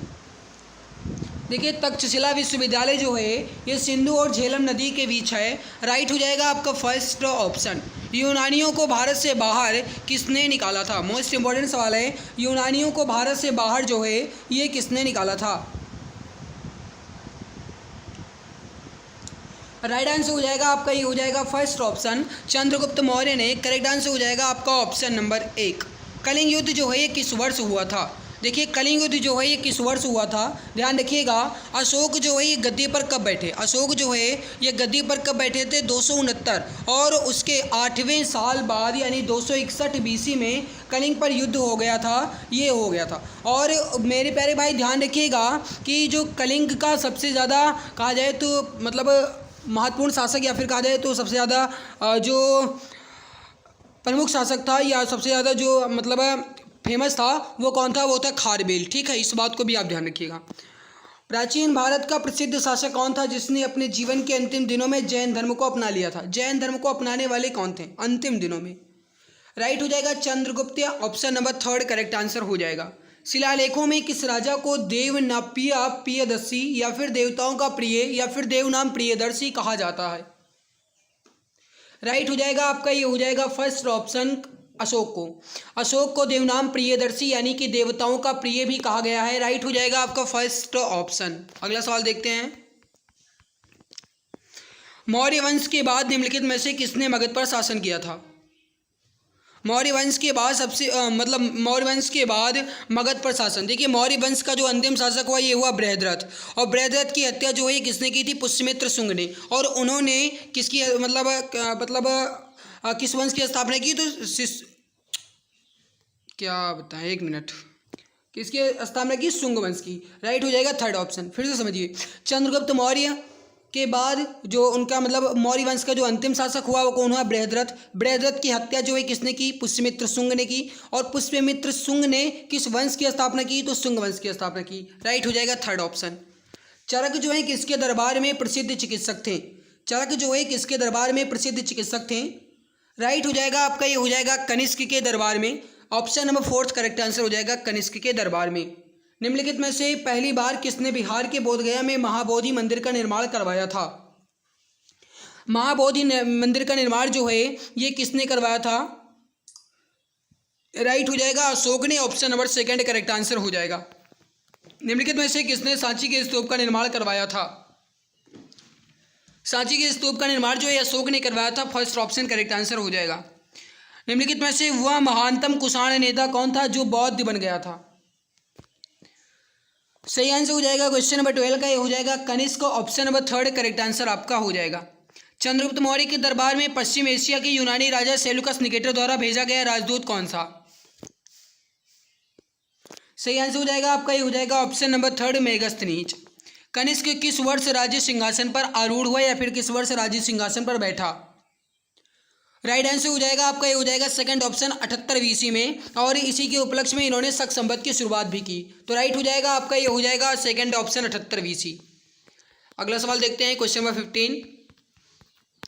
क्वेश्चन नंबर 15 है कि निम्नलिखित में से किसने कब और पहली बार अशोक के शिलालेखों का अर्थ स्पष्ट किया था? अशोक के शिलालेखों का अर्थ जो है स्पष्ट ये किया था जेम्स प्रिंसेप ने 1837 में। राइट हो जाएगा 1837 में जेम्स प्रिंसेप ने, यानी ऑप्शन नंबर 3 करेक्ट आंसर आपका हो जाएगा। तो 15 का राइट आंसर क्या हो जाएगा? Option C. संगम काल में रोमन व्यापार का केंद्र बताइए। संगम काल में रोमन व्यापार का केंद्र जो है ये मुसीर था। राइट हो जाएगा आपका 4th ऑप्शन। अगला सवाल है कि कुषाण के काल में भारतीय और ग्रीक शैली के मिश्रण से विकसित कला को किस नाम से जाना जाता था? राइट हो जाएगा गांधार कला के नाम से जानते थे। 3rd ऑप्शन करेक्ट हो जाएगा। राजा खारवेल किसके चेदी वंश के महानतम शासक थे? राइट हो जाएगा कलिंग के। ऑप्शन नंबर 2 करेक्ट आंसर आपका हो जाएगा। प्राचीन चोल साम्राज्य की राजधानी कहाँ पर थी? राइट आंसर हो जाएगा उरैयूर। उरैयूर जो है प्राचीन चोल साम्राज्य की राजधानी थी। राइट हो जाएगा फर्स्ट ऑप्शन। अशोक ने समूचे भारत और सीलोन में बौद्ध धर्म का प्रसार किस प्रकार किया था? राइट आंसर हो जाएगा आपका, ये हो जाएगा धम्म महामात्रों को भेज करके। ऑप्शन नंबर 2 करेक्ट आंसर हो जाएगा। अगला सवाल है कि किस शिला राजादेश में अशोक ने कलिंग युद्ध के हताहतों का उल्लेख किया और युद्ध त्याग की घोषणा की?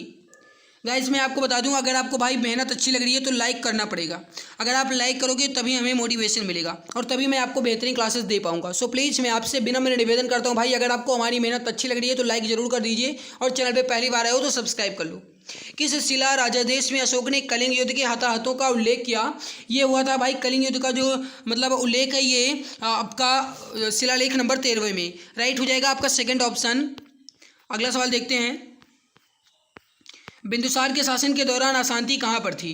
देखिए बिंदुसार के शासन के दौरान अशांति जो है ये तक्षशिला पर थी और इसी को दबाने के लिए किसने भेजा था? बिंदुसार ने अपने पुत्र पहले सुसीम को भेजा और जब सुसीम इसको दबाने में असफल रहा तब इन्होंने अपने सबसे प्रतापी पुत्र जो कि अशोक हुआ, अशोक को भेजा और अशोक जो है इसमें सफल हुआ। राइट हो जाएगा आपका थर्ड ऑप्शन तक्षशिला। अर्थशास्त्र के लेखक किसके समकालीन थे? अब देखिए अर्थशास्त्र के लेखक कौन है? अर्थशास्त्र के लेखक हैं भाई कौन, बताइए पहले।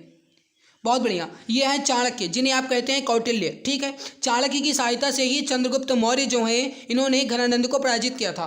तो ये हो जाएंगे चाणक्य के जो समकालीन थे, चाणक्य ये चंद्रगुप्त मौर्य के थे। तो अर्थशास्त्र के लेखक जो है चाणक्य ये किसके समकालीन हो जाएंगे? चंद्रगुप्त मौर्य के।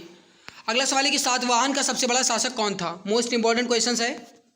सातवाहन का सबसे बड़ा शासक या फिर कहा जाए जो सबसे ज़्यादा फेमस या प्रसिद्ध हुआ, ये हुआ गौतमीपुत्र सातकर्णी। राइट हो जाएगा सेकंड ऑप्शन गौतमीपुत्र सातकर्णी। ठीक है, अगला सवाल है आपके सामने, चंद्रगुप्त मौर्य ने अपने अंतिम दिन कहाँ पर व्यतीत किए? देखिए चंद्रगुप्त मौर्य जो है ये अपने अंतिम दिन कहाँ पे व्यतीत किए? राइट हो जाएगा श्रवणबेलगोला में। और इन्होंने जो अपनी मृत्यु है ये संलेखना व्रत से की थी। संलेखना व्रत का मतलब होता है कि बिना खाए पिए, कहने का मतलब है भूखा रह करके। इन्होंने श्रवणबेलगोला में भूखा रह करके अपने प्राण जो है त्याग दिए। तो राइट हो जाएगा श्रवणबेलगोला, फोर्थ ऑप्शन करेक्ट हो जाएगा। निम्नलिखित में से कौन सा शासक कुशाण वंश से था? सही आंसर हो जाएगा कड़फिसस फर्स्ट, कड़फिसस फर्स्ट, हाँ सही है। कड़फिसस फर्स्ट जो है ये कुशाण वंश का था और ये हो जाएगा आपका ऑप्शन नंबर थर्ड। अगला सवाल है आपके सामने, सातवाहन साम्राज्य के संस्थापक कौन थे? मोस्ट इंपॉर्टेंट क्वेश्चन से फटाफट बताइए राइट आंसर क्या हो जाएगा। देखिए सातवाहन साम्राज्य के जो संस्थापक हुए ये कौन है, ये सवाल आपसे पूछा गया है। राइट आंसर हो जाएगा सिमुक, करेक्ट हो जाएगा सेकंड ऑप्शन। गांधार कला किन दो कलाओं का संयोजन है?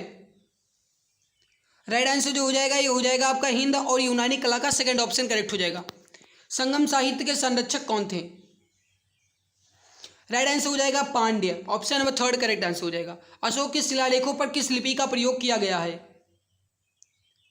इसमें से अगर ऑप्शन के थ्रू बात की जाए तो ब्राह्मी, इसके अलावा कहा जाए तो ब्राह्मी के अलावा इन्होंने अरमाइक लिपि का भी प्रयोग किया है और खरोष्ठी लिपि का भी प्रयोग किया गया है। ठीक है, ब्राह्मी जो है मेरे प्यारे भाई ये कहाँ का है?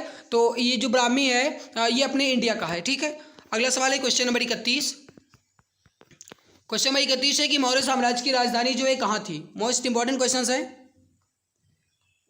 मौर्य साम्राज्य की जो राजधानी थी ये कहाँ पे थी? राइट आंसर हो जाएगा पाटलिपुत्र, करेक्ट आंसर हो जाएगा फर्स्ट ऑप्शन। मेरे प्यारे भाई ध्यान रखिएगा कि पाटलिपुत्र जो है इसे चाणक्य ने अपनी पुस्तक में क्या कहा है? पालीब्रोथा कहा है। इस बात को भी आप ध्यान रखिएगा। भारतीय कला का वह कौन सा स्कूल है जो ग्रीको रोमन बौद्ध आर्ट के नाम से भी जाना जाता था? राइट आंसर हो जाएगा क्वेश्चन नंबर 32 का ये हो जाएगा गांधार, करेक्ट आंसर हो जाएगा आपका थर्ड ऑप्शन गांधार। अगला सवाल है कि धम्म की शिक्षा देने के लिए अशोक ने किन पदाधिकारियों को नियुक्त किया था? धम्म की शिक्षा के लिए अशोक ने किन पदाधिकारियों को नियुक्त किया? तो ये हो जाएगा धम्म महामात्रों को। राइट हो जाएगा आपका fourth option. Delhi police constable 2017 में पूछा गया सवाल है। अगला सवाल है कि संगम युग का तोल्यक्कपियम साहित्य का सबसे बड़ा कार्य है, यानी किस साहित्य का? 34 नंबर सवाल है। राइट आंसर हो जाएगा तेलुगु, राइट आंसर हो जाएगा तमिल साहित्य का, करेक्ट आंसर हो जाएगा आपका फर्स्ट ऑप्शन तमिल साहित्य का। अगला सवाल है कि भारत सरकार के प्रतीक में निम्नलिखित में से कौन मौर्य वंश से अपनाया नहीं गया है? कुल मिलाकर के कहने का बात यह है भाई कि जो सत्यमेव जयते है इसमें किस चीज़ का नहीं है, मतलब क्या बताएं, किसकी आकृति नहीं है ना, ये कहा जाए साफ साफ। अब देखो पहले भाई ये अपनाया नहीं गया ये सवाल हमसे कह रहा है, समझिएगा। अब देखो इसमें सही आंसर क्या हो जाएगा आपका? ये हो जाएगा सत्यमेव जयते जो वही आपका बिल्कुल सही आंसर। ये मुंडक उपनिषद से है भाई, तो ये नहीं हो जाएगा। ठीक है, ये नहीं है, मुंडक उपनिषद ही आपका नहीं है। ये हम बात की क्या की जा रही है? मौर्य वंश से, तो राइट हो जाएगा फर्स्ट ऑप्शन। नंद राजवंश के संस्थापक कौन थे? नंद राजवंश के संस्थापक कौन थे? राइट आंसर हो जाएगा 36 नंबर सवाल का, ये हो जाएगा नंद राजवंश के संस्थापक जो है ये थे महापद्मनंद। राइट हो जाएगा थर्ड ऑप्शन महापद्मनंद। और इसका जो अंतिम शासक ये कौन हुआ, ये घनानंद हुआ, ध्यान रखिएगा। निम्नलिखित शासकों में से किसके लिए एका ब्राह्मण प्रयुक्त हुआ है, एका ब्राह्मण यानी अपने आप को एका ब्राह्मण कहने वाला कौन था। 37 नंबर सवाल है, मोस्ट इंपॉर्टेंट सवाल है। राइट हो जाएगा गौतमी पुत्र सातकर्णी जो कि सातवाहन वंश से संबंधित था। गौतमी पुत्र सातकर्णी जो है ये एका ब्राह्मण से संबंधित था। एक बात आप और ध्यान रखिएगा, अगर आपसे पूछा जाए कि सातवाहन समाज में किस प्रकार की मतलब प्राथमिकता थी, या फिर कहा जाए मेरे प्यारे भाई कि किस प्रकार की व्यवस्था थी, तो ध्यान रखिएगा यहाँ पे लिखा भले ही गया है गौतमी पुत्र सातकर्णी, लेकिन जो इसमें मतलब व्यवस्था की या फिर कहा जाए तो जो शासन चलता था ये पितृसत्तात्मक चलता था। इस बात को आप ध्यान रखिएगा, एग्जाम में पक्का है पूछा जाएगा। ग्रीक जो कि यूनानी लेखकों द्वारा अग्रमीज या फिर जेंड्रमीज किसे कहा जाता था, मोस्ट इंपॉर्टेंट सवाल है। 38 नंबर सवाल, अग्रमीज किसे कहा जाता था। राइट हो जाएगा आपका, ये हो जाएगा यहाँ पे घनानंद को, राइट आंसर हो जाएगा फोर्थ ऑप्शन धनानंद को। अगला सवाल है कि निम्नलिखित में से किसकी जानकारी अशोक के शिलालेखों से मिलती है। सही आंसर हो जाएगा आपका, देखिए जीवन मृत्यु आंतरिक नीति और विदेश नीति सबके सभी। राइट हो जाएगा आपका फोर्थ ऑप्शन, सभी विकल्प सही हैं। अगला सवाल देखते हैं। अगला सवाल है आपके सामने, निम्नलिखित में से किसने सांची के स्तूप का निर्माण करवाया था। सांची के स्तूप का निर्माण जो है किसने करवाया था। राइट आंसर हो जाएगा आपका फर्स्ट ऑप्शन अशोक ने। अगला सवाल है कि कुषाण साम्राज्य के संस्थापक कौन थे। राइट आंसर जो हो जाएगा ये हो जाएगा कुजुल कटफिसस। करेक्ट आंसर हो जाएगा आपका थर्ड ऑप्शन कुजुल कटफिसस। ध्यान रखिएगा मेरे प्यारे भाई, अगर आपसे सवाल ये पूछा जाए कि कनिष्क के शासनकाल में सोने के सिक्के तो चलाए गए लेकिन चलवाया किसने था, तो ध्यान रखिएगा बिम कटफिसस ने चलवाया था। ठीक है, अगला सवाल है आपके सामने, सारनाथ स्तंभ के ऊपर रखे हुए शेर जिन्हें हम अपने नोटों पर देखते हैं वास्तविकता में किस पदार्थ पर नक्काशित है, मतलब ये किस पर बना हुआ है। राइट आंसर हो जाएगा 42 नंबर सवाल का, ये हो जाएगा पत्थर पर। किस पर बना है भाई, पत्थर पर। सेकंड ऑप्शन राइट हो जाएगा। अगला सवाल है आपके सामने, सारनाथ स्तंभ का चक्र निम्न में से किसे इंगित करता है। स्तंभ का जो चक्र है, चक्र जो है ये किसे इंगित करता है। राइट आंसर हो जाएगा ये हो जाएगा प्रगति को। करेक्ट आंसर हो जाएगा थर्ड ऑप्शन प्रगति को। निम्न में से कौन सा तत्व धम्म में वर्णित नहीं था। धम्म में वर्णित नहीं था, देखिए माता पिता की आज्ञा का पालन ये धम्म में वर्णित था, दान पुण्य करना ये भी वर्णित था, भातृ और भाव ये भी वर्णित था, लेकिन संघ के प्रति आस्था ये बिल्कुल भी वर्णित नहीं था। राइट हो जाएगा आपका फोर्थ ऑप्शन। धमेक स्तूप जो है ये किस स्थान पर स्थित है। धमेक स्तूप जो है ये किस स्थान पर स्थित है। 45 नंबर सवाल है। राइट हो जाएगा सारनाथ में। करेक्ट आंसर हो जाएगा आपका ये हो जाएगा सेकंड ऑप्शन सारनाथ में। अगला सवाल देखते हैं कि चोल साम्राज्य के संस्थापक का नाम बताइए जिसने तंजौर पर कब्जा किया और उसके बाद आदित्य फर्स्ट राजा बना, यानी आदित्य फर्स्ट उपाधि जो है ये किस चोल राजा ने उपाधि धारण की थी। राइट हो जाएगा विजयालय ने। करेक्ट आंसर हो जाएगा आपका ये हो जाएगा फोर्थ ऑप्शन विजयालय ने। अगला सवाल, सारनाथ में स्थित डैश स्तूप का निर्माण महान मौर्य सम्राट अशोक ने किया था। ये भारत में स्थित प्रमुख बौद्ध संरचनाओं में से एक है। किस स्तूप का निर्माण इसमें से अशोक के द्वारा किया गया था। राइट आंसर हो जाएगा धमेक स्तूप। सेकंड ऑप्शन करेक्ट आंसर हो जाएगा। भारत में चट्टानों को काटकर बनाई गई सबसे पुरानी बची हुई बराबर गुफाएं किस काल की हैं। राइट आंसर हो जाएगा मौर्य साम्राज्य की। राइट हो जाएगा थर्ड ऑप्शन। सिकंदर ने भारत पर हमला कब किया था। सिकंदर जो है भारत में मात्र 19 माह रहा और मेरे प्यारे भाई सिकंदर ने भारत पर हमला जो है ये कब किया 326 BC में या ईसापुर में, और ये भारत से वापस कब गया, तो ये भारत से वापस गया था 325 में। ठीक है, और इसकी मृत्यु कब हो गई तो 323 में। ठीक है, बेबीलोन में। तमिल महाकाव्य शिल्पादिक राम का लेखक कौन है, या फिर इसका लेखन किसने तैयार किया। राइट हो जाएगा इंग्लो आदिगल ने। सेकंड ऑप्शन राइट हो जाएगा। CHSL में पूछा गया है। निम्नलिखित में से किसे देवनाम प्रियदर्शी भी कहा जाता है, अभी जस्ट थोड़ी देर पहले बताया गया है। राइट आंसर हो जाएगा अशोक को। Option number third correct answer हो जाएगा अशोक। प्राचीन भारत में गांधार कला जो है किस साम्राज्य के समय में विकसित हुई थी। गांधार कला जो है कुषाण के समय में विकसित हुई थी। राइट हो जाएगा फर्स्ट ऑप्शन। निम्नलिखित में से कौन से स्तंभ शैल कर्तित स्तंभों को दर्शाते हैं? राइट आंसर जो हो जाएगा आपका ये हो जाएगा मौर्य स्तंभ, करेक्ट हो जाएगा थर्ड ऑप्शन। अगला सवाल देखते हैं।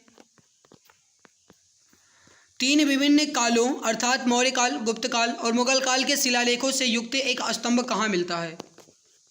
54 राइट हो जाएगा इलाहाबाद का जो प्रयाग प्रशस्ति अभिलेख है ये हो जाएगा। राइट आंसर जो हो जाएगा आपका ये हो जाएगा थर्ड ऑप्शन। नेक्स्ट, तोल्कापियर भाषा के एक प्रसिद्ध प्राचीन वैयाकरण है। तोल्कापियर जो है किस भाषा के एक प्राचीन वैयाकरण है? राइट हो जाएगा तमिल के फर्स्ट ऑप्शन करेक्ट आंसर हो जाएगा। लगभग 600 वर्षों तक परित्यक्त रहने के बाद सांची की खोज किस वर्ष की गई? 1818 में करेक्ट हो जाएगा सेकंड ऑप्शन 1818 में।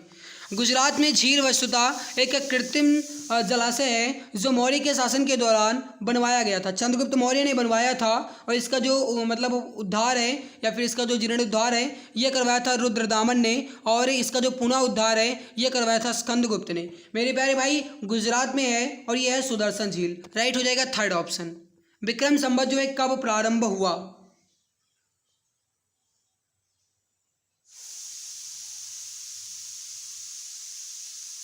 सही आंसर हो जाएगा 57 ईसा पूर्व में, फर्स्ट ऑप्शन राइट हो जाएगा। अगला सवाल है कि इनमें से किस राजा ने अशोक की जौघड़ शिला राजाज्ञा स्थित की? सवाल क्या कह रहा है कि इनमें से किस राज्य में अशोक की जौघड़ शिला राजाज्ञा स्थित है? मतलब कि जो अशोक की जौघड़ शिला राजाज्ञा है ये कहाँ पे स्थित है? ओडिशा में है भाई, फर्स्ट ऑप्शन राइट हो जाएगा ओडिशा में। कौन सा मौर्य शासक बौद्ध धर्म का अनुयायी बना? बौद्ध धर्म का अनुयायी कौन बना? बौद्ध धर्म को किसने अपनाया था? अशोक ने, थर्ड ऑप्शन राइट हो जाएगा। प्राचीन भारत में वाकाटक राजवंश के राजा कौन थे या संस्थापक कौन थे? बिंद शक्ति वाकाटक के हो जाएंगे, बिंद शक्ति, सेकंड ऑप्शन करेक्ट आंसर हो जाएगा। अगला सवाल देखते हैं। निम्न में से किस शासक ने अपनी प्रजा और अधिकारियों के लिए पत्थर की सतहों पर अपने संदेश उत्कीर्णित करवाए थे? घना आसान सवाल। राइट हो जाएगा अशोक ने, क्योंकि शिलालेख अशोक के शासनकाल से ही प्रारंभ हुए थे। चंद्रगुप्त ने डैश के खिलाफ विद्रोह का नेतृत्व किया और उन्हें पराजित भी किया। किसके खिलाफ? चंद्रगुप्त ने। राइट आंसर क्या हो जाएगा? सही आंसर हो जाएगा नंद, फोर्थ ऑप्शन करेक्ट आंसर हो जाएगा।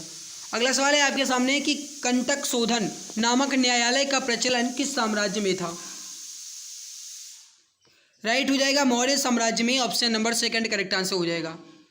टाइप नंबर थर्ड का लास्ट क्वेश्चन है। अशोक के लघु शिलालेख भारत के विभिन्न भागों में पाए गए। कर्नाटक के निम्नलिखित में से कौन से स्थल पर अशोक के लघु शिलालेख नहीं मिले?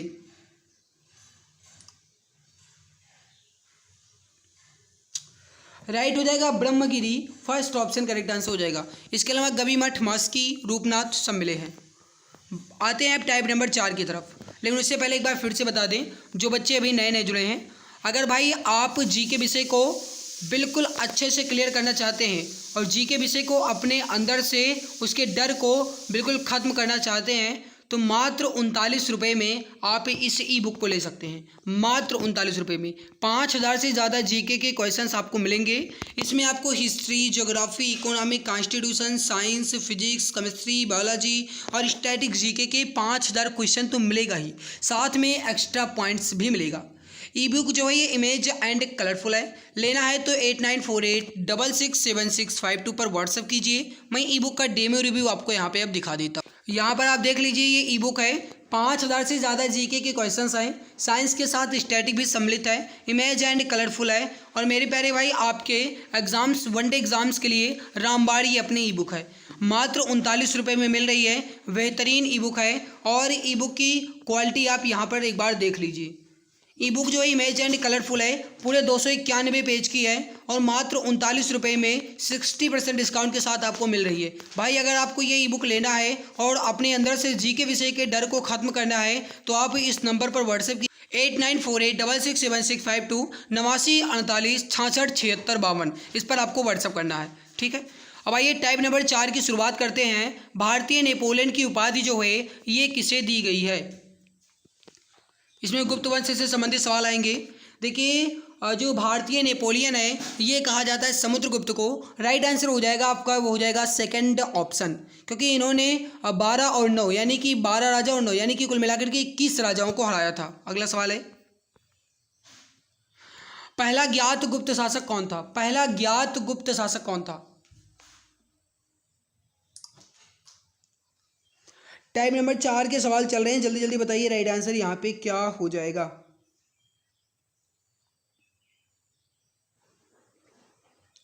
देखिए गुप्त वंश की जो स्थापना है ये किसने की थी बताइए?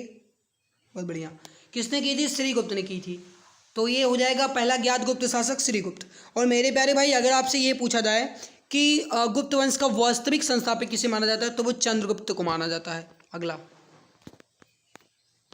अगला सवाल बताओ, चीनी यात्री फाहियान किस गुप्त शासक के शासनकाल के दौरान भारत आया था? फाहियान जो है किसके समय भारत आया था? ये आया था चंद्रगुप्त द्वितीय के समय में, जिन्हें चंद्रगुप्त विक्रमादित्य के नाम से भी जाना जाता है। तो चंद्रगुप्त द्वितीय के समय में आया था। अगला सवाल है, इलाहाबाद स्तंभ शिलालेख किसने बनवाया था? राइट हो जाएगा आपका प्रयाग प्रशस्ति लेख, यानी कि जो इलाहाबाद स्तंभ लेख है हरिसेन द्वारा, फर्स्ट राइट हो जाएगा। कवि कालिदास किसके राज कवि थे? देखिए कुल मिलाकर के नवरत्न रहते थे, और कवि कालिदास जो हैं जिन्होंने मालविकाग्निमित्रम और वागीयोत्स्यम और इसके अलावा मेघदूतम ये सब रचनाएं जो हैं की है, ये रहते थे चंद्रगुप्त विक्रमादित्य के शासनकाल में। राइट हो जाएगा थर्ड ऑप्शन चंद्रगुप्त विक्रमादित्य। राजा हर्ष ने अपनी राजधानी कहाँ से कहाँ स्थानांतरित की थी? राइट हो जाएगा थानेश्वर से कन्नौज, क्योंकि थानेश्वर पहले था, कन्नौज इन्होंने तब स्थानांतरित की जब इनकी बहन राजश्री की जो राजश्री के जो पति थे ग्रहवर्मन, उनकी हत्या कर दी गई थी। तब इन्होंने वहाँ का शासन देखने के लिए अपनी बहन को वहाँ का कन्नौज का राजा बनाया और वहाँ की अपनी राजधानी जो कन्नौज बनाई, और वहाँ का जो शासन या बागडोर है वो अपना खुद का संभालने लगे। नाम मात्र की जो शासक रही इनकी बहन रही राजश्री। तो राइट हो जाएगा थानेश्वर से कन्नौज। अगला, आर्यभट्ट और कालिदास किस गुप्त शासक के दरबार में रहते थे? अभी जस्ट थोड़ी देर पहले मैंने आपको बताया कालिदास, आर्यभट्ट, वराहमिहिर ये सब जो है ये कहाँ पे रहते थे भाई? चंद्रगुप्त द्वितीय के समय में रहते थे। सेकंड ऑप्शन राइट हो जाएगा। निम्नलिखित में से किनके सिक्के संगीत के प्रति उनका प्रेम दर्शाते हैं?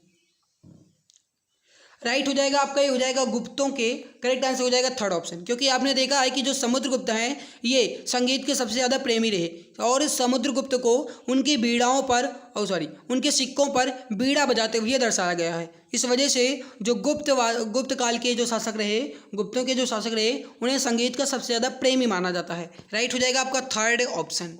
नालंदा विश्वविद्यालय की स्थापना जो है ये किसके द्वारा की गई थी? देखिए नालंदा विश्वविद्यालय की स्थापना जो है यह कुमारगुप्त के द्वारा की गई थी। राइट आंसर हो जाएगा आपका सेकंड ऑप्शन कुमारगुप्त।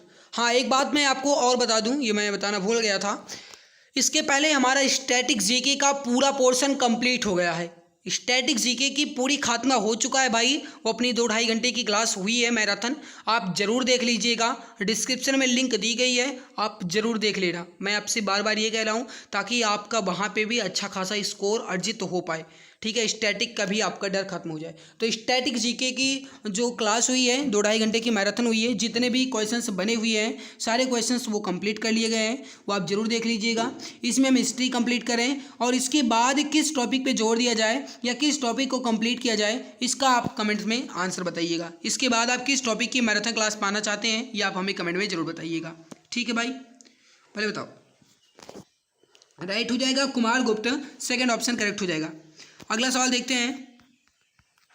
अगला सवाल है कि बाणभट्ट जो हैं ये किस सम्राट के राज दरबारी कवि थे?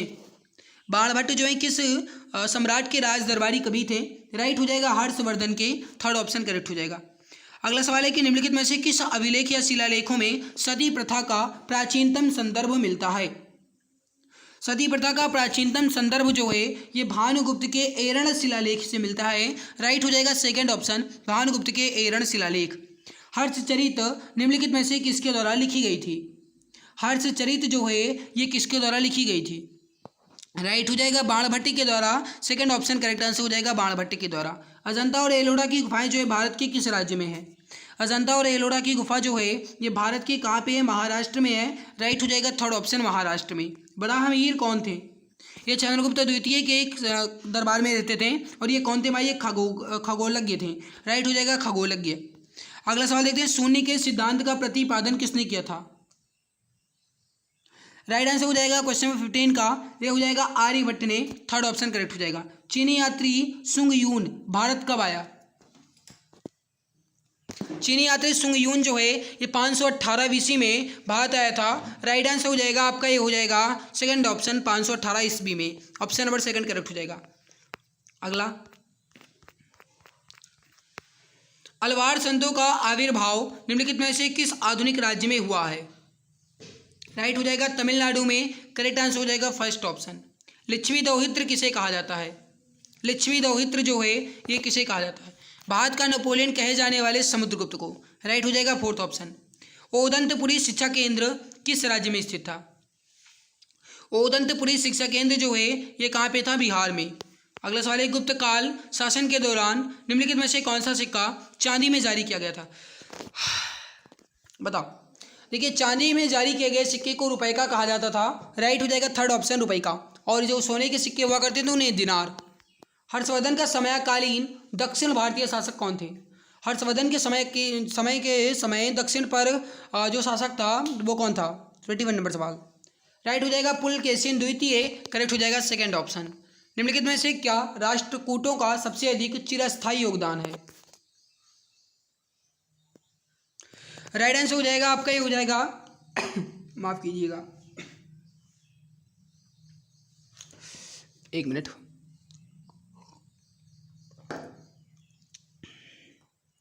भाई लाइक जरूर कर देना, मेहनत हम आपके लिए ही कर रहे हैं तो इतनी जिम्मेदारी आपकी बनती है कि आप क्लास को लाइक कर दूं।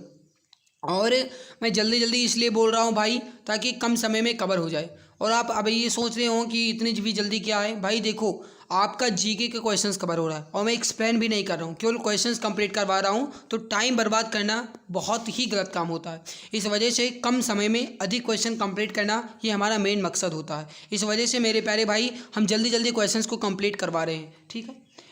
राष्ट्रकूटों को सबसे अधिक चिरस्थायी योगदान है वो है कन्नड़ काव्य के 3 कवि, नाम है पंपा, पोन्ना और रन्ना और कैलाश मंदिर। अगला, रवि कीर्ति जो एक जैन थे जिन्होंने ऐहोल प्रशस्ति की रचना की थी वो किसके संरक्षण में रहते थे?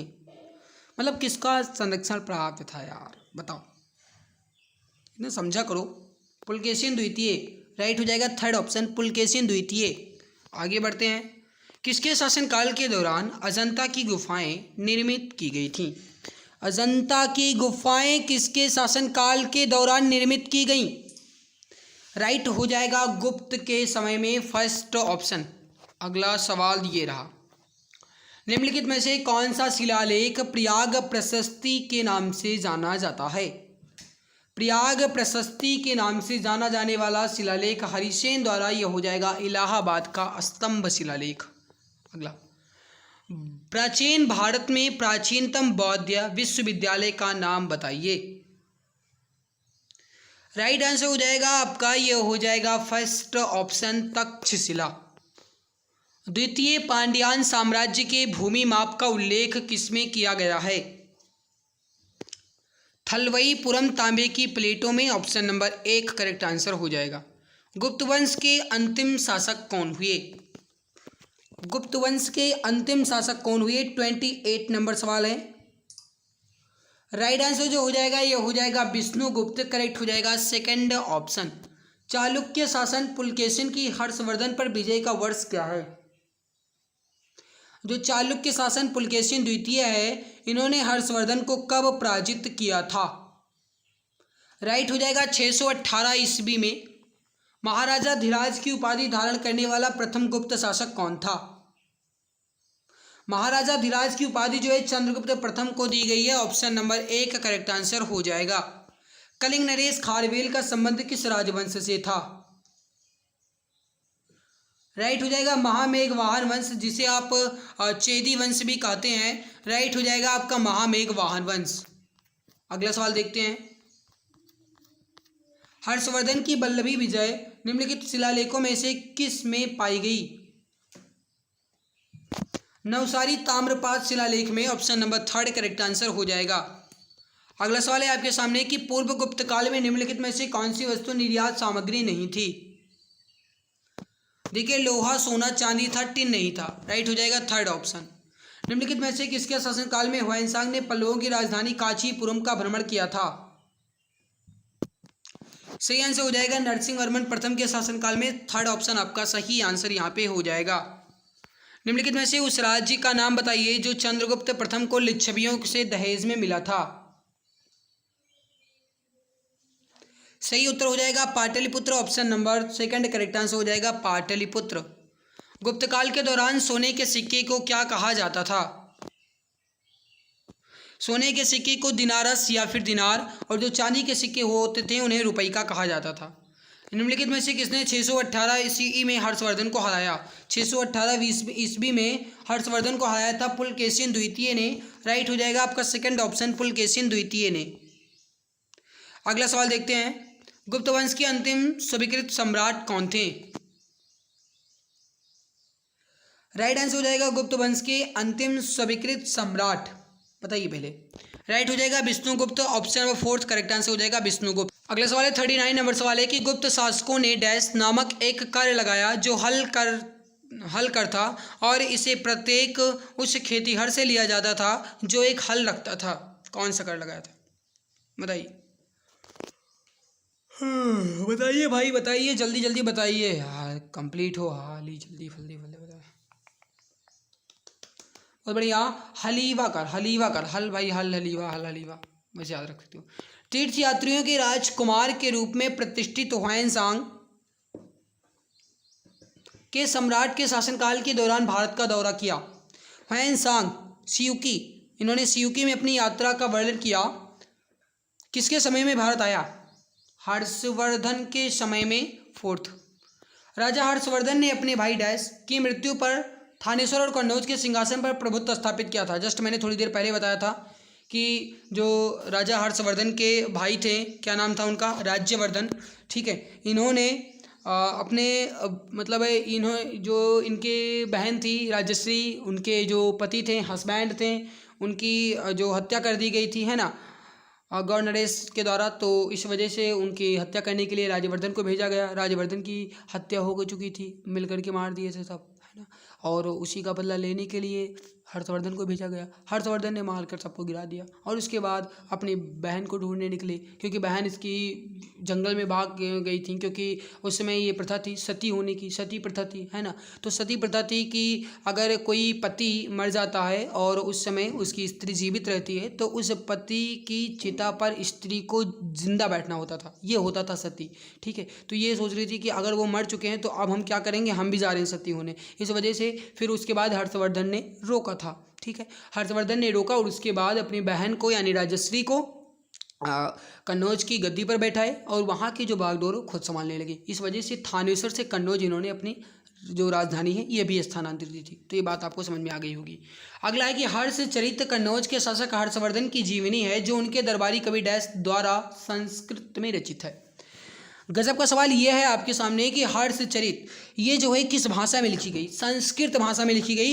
लिखा किसने? बाणभट्ट ने। 3rd option. अगला, किस स्तंभ शिलालेख में समुद्रगुप्त की उपलब्धियां अभिलिखित की गई हैं जो अपनी विजय के लिए नेपोलियन ऑफ इंडिया यानी भारत का नेपोलियन के नाम से जाना जाता था?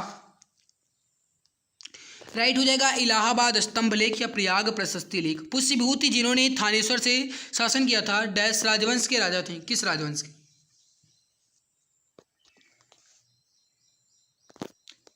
पुष्यभूति वंश। पुष्यभूति वंश या फिर जिन्हें आप हर्षवर्धन वंश कहते हैं, क्योंकि स्थापना जो है ये किसने की थी? पुष्यभूति ने ही की थी हर्षवंश की। तो राइट हो जाएगा वर्धन। राइट हो जाएगा 1st ऑप्शन। प्राचीन भारत का एक महत्वपूर्ण बंदरगाह शहर कौन सा था?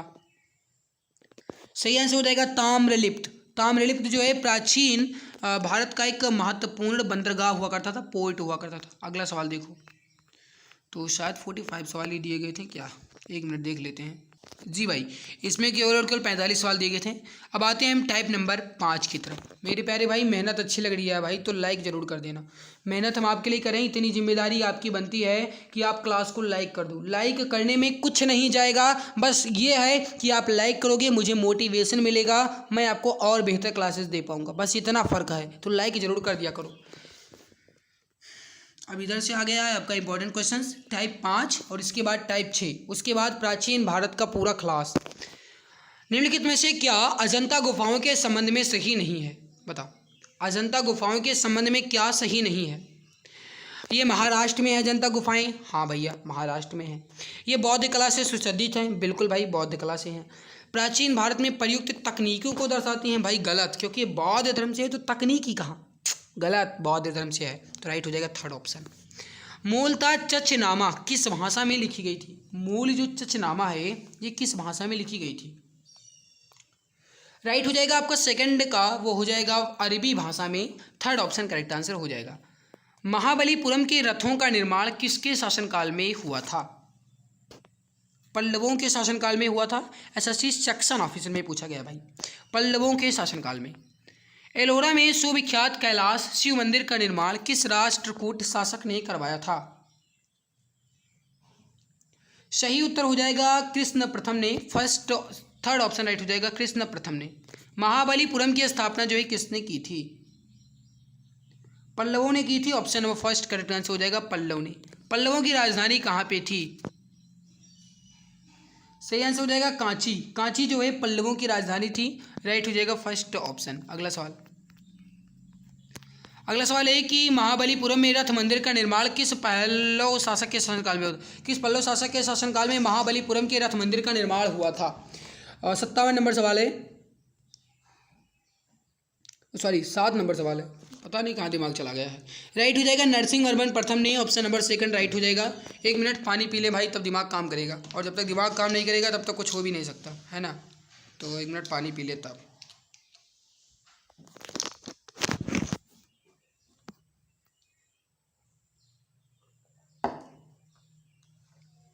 चलो बताओ, अगला सवाल है निम्नलिखित में से किसने तंजौर में बृहदेश्वर मंदिर का निर्माण करवाया था?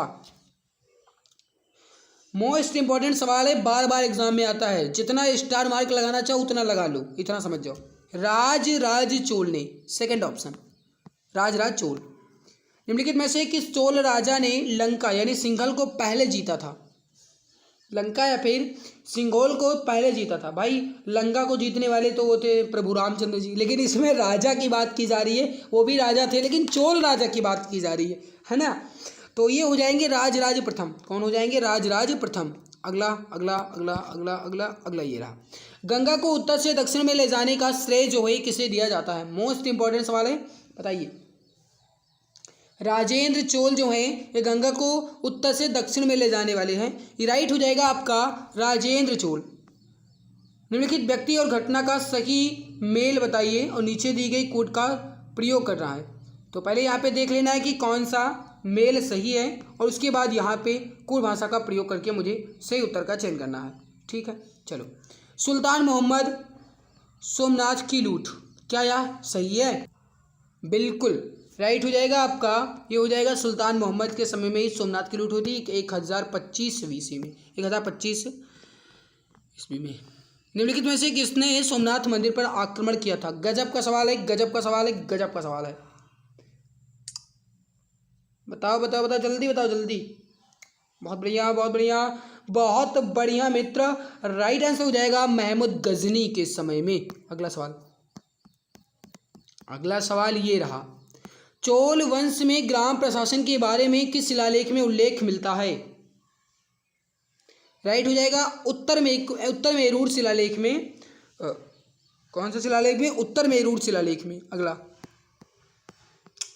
किस पल्लव शासक के शासनकाल में पल्लवों और चालुक्यों के बीच लंबा संघर्ष शुरू हुआ?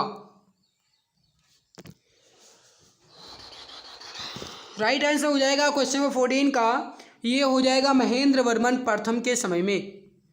सिंध पर विजय प्राप्त करने वाले अरब सेना के सेनापति का नाम बताइए। सिंध पर विजय प्राप्त करने वाले अरब सेना के सेनापति, मोहम्मद बिन कासिम 712 में आक्रमण किए थे भारत में। अगला, निम्नलिखित का मिलान कीजिए और नीचे दी गई कूट का प्रयोग करके सही उत्तर का चयन कीजिए। पहले तो मिलान कर लीजिए। मिलान कैसे करना है ये समझो। देखिए, चालुक्य जो हैं ये वातापी हो जाएंगे, होयसल जो है ये द्वार समुद्र हो जाएंगे, राष्ट्रकूटी जो है ये मालखेड़ हो जाएंगे, काकतीय जो हैं ये हो जाएंगे वारंगल। तो यहाँ पे राइट क्या हो जाएगा, पहले आपका 2, फिर हो जाएगा आपका 4, फिर हो जाएगा 1, फिर 3, यानी 24-13, यानी आपका राइट हो जाएगा फर्स्ट ऑप्शन 24-13। अगला सवाल है कि कौन सा शिलालेख चालुक्य सम्राट पुलकेशिन द्वितीय से संबंधित था। गजब का इंपॉर्टेंट सवाल है। बताइए क्वेश्चन नंबर 17 का राइट आंसर यहाँ पे क्या हो जाएगा। सही आंसर हो जाएगा यहाँ पे आपका ऑप्शन नंबर, फटाफट बताइए भाई, बहुत बढ़िया। सही आंसर हो जाएगा आपका, हो जाएगा ऑप्शन नंबर 3 ऐहोल शिलालेख। ठीक है। अगला सवाल है कि अरबियों ने मुल्तान को क्या नाम दिया था। अरबियों ने मुल्तान को क्या नाम दिया था, इंपॉर्टेंट सवाल है। स्वर्ण नगरी, क्या कहा था भाई, स्वर्ण नगरी कहा था। राइट हो जाएगा 3rd ऑप्शन। निम्नलिखित में से कौन सी पुस्तक राष्ट्रकूट के राजा अमोघ वर्ष ने लिखी है। अमोघ वर्ष ने कौन सी पुस्तक लिखी है, कविराज मार्ग। कौन सी, कविराज मार्ग। 4th ऑप्शन राइट हो जाएगा, अमोघ वर्ष कविराज मार्ग। आगे बढ़ते हैं, अगला सवाल देखते हैं। कांचीपुरम में प्रसिद्ध बैकुंठ पेरुमल मंदिर जो है किसने बनवाया था। ये कांचीपुरम में है बैकुंठ पेरुमल मंदिर, और ये बनवाया किसने था। राइट हो जाएगा नंदीवर्धन द्वितीय ने। अगला सवाल, भारत पर सबसे पहले आक्रमण करने वाले कौन थे।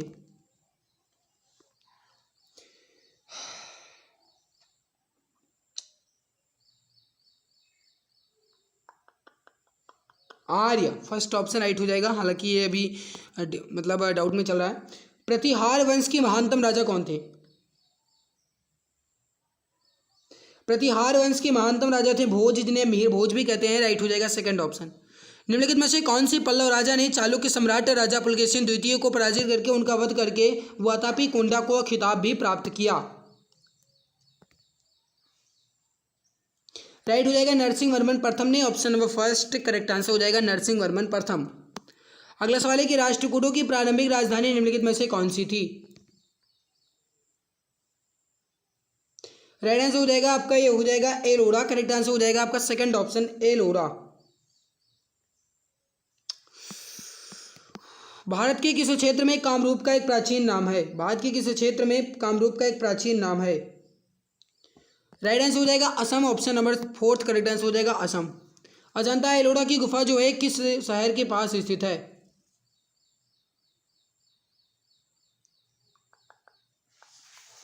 राइट आंसर हो जाएगा Aurangabad. Option number 2 correct answer हो जाएगा औरंगाबाद। अगला सवाल देखते हैं।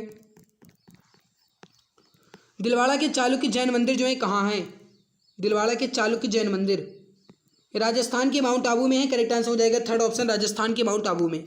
कांचीपुरम में कैलाश मंदिर जो कि शिव मंदिर है, जिसकी भीतरी दीवारों पर रंगों से मूर्तियां बनाई गई हैं, ये किसने बनवाया था।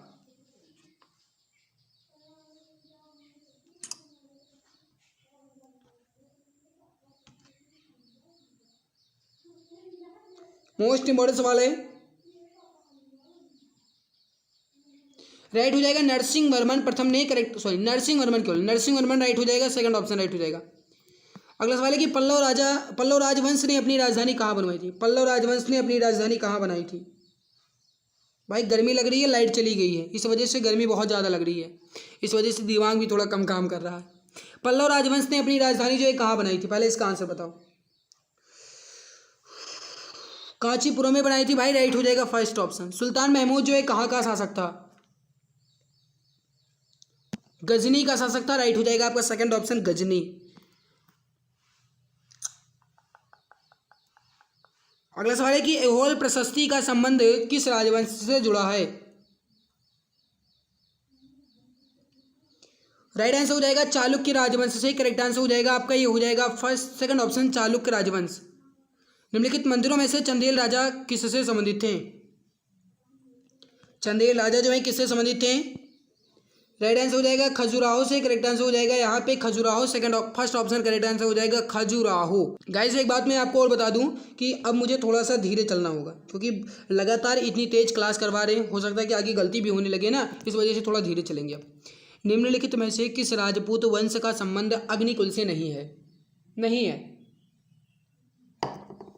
परमार है, चालुक्य है, प्रतिहार है, चंदेल का नहीं है।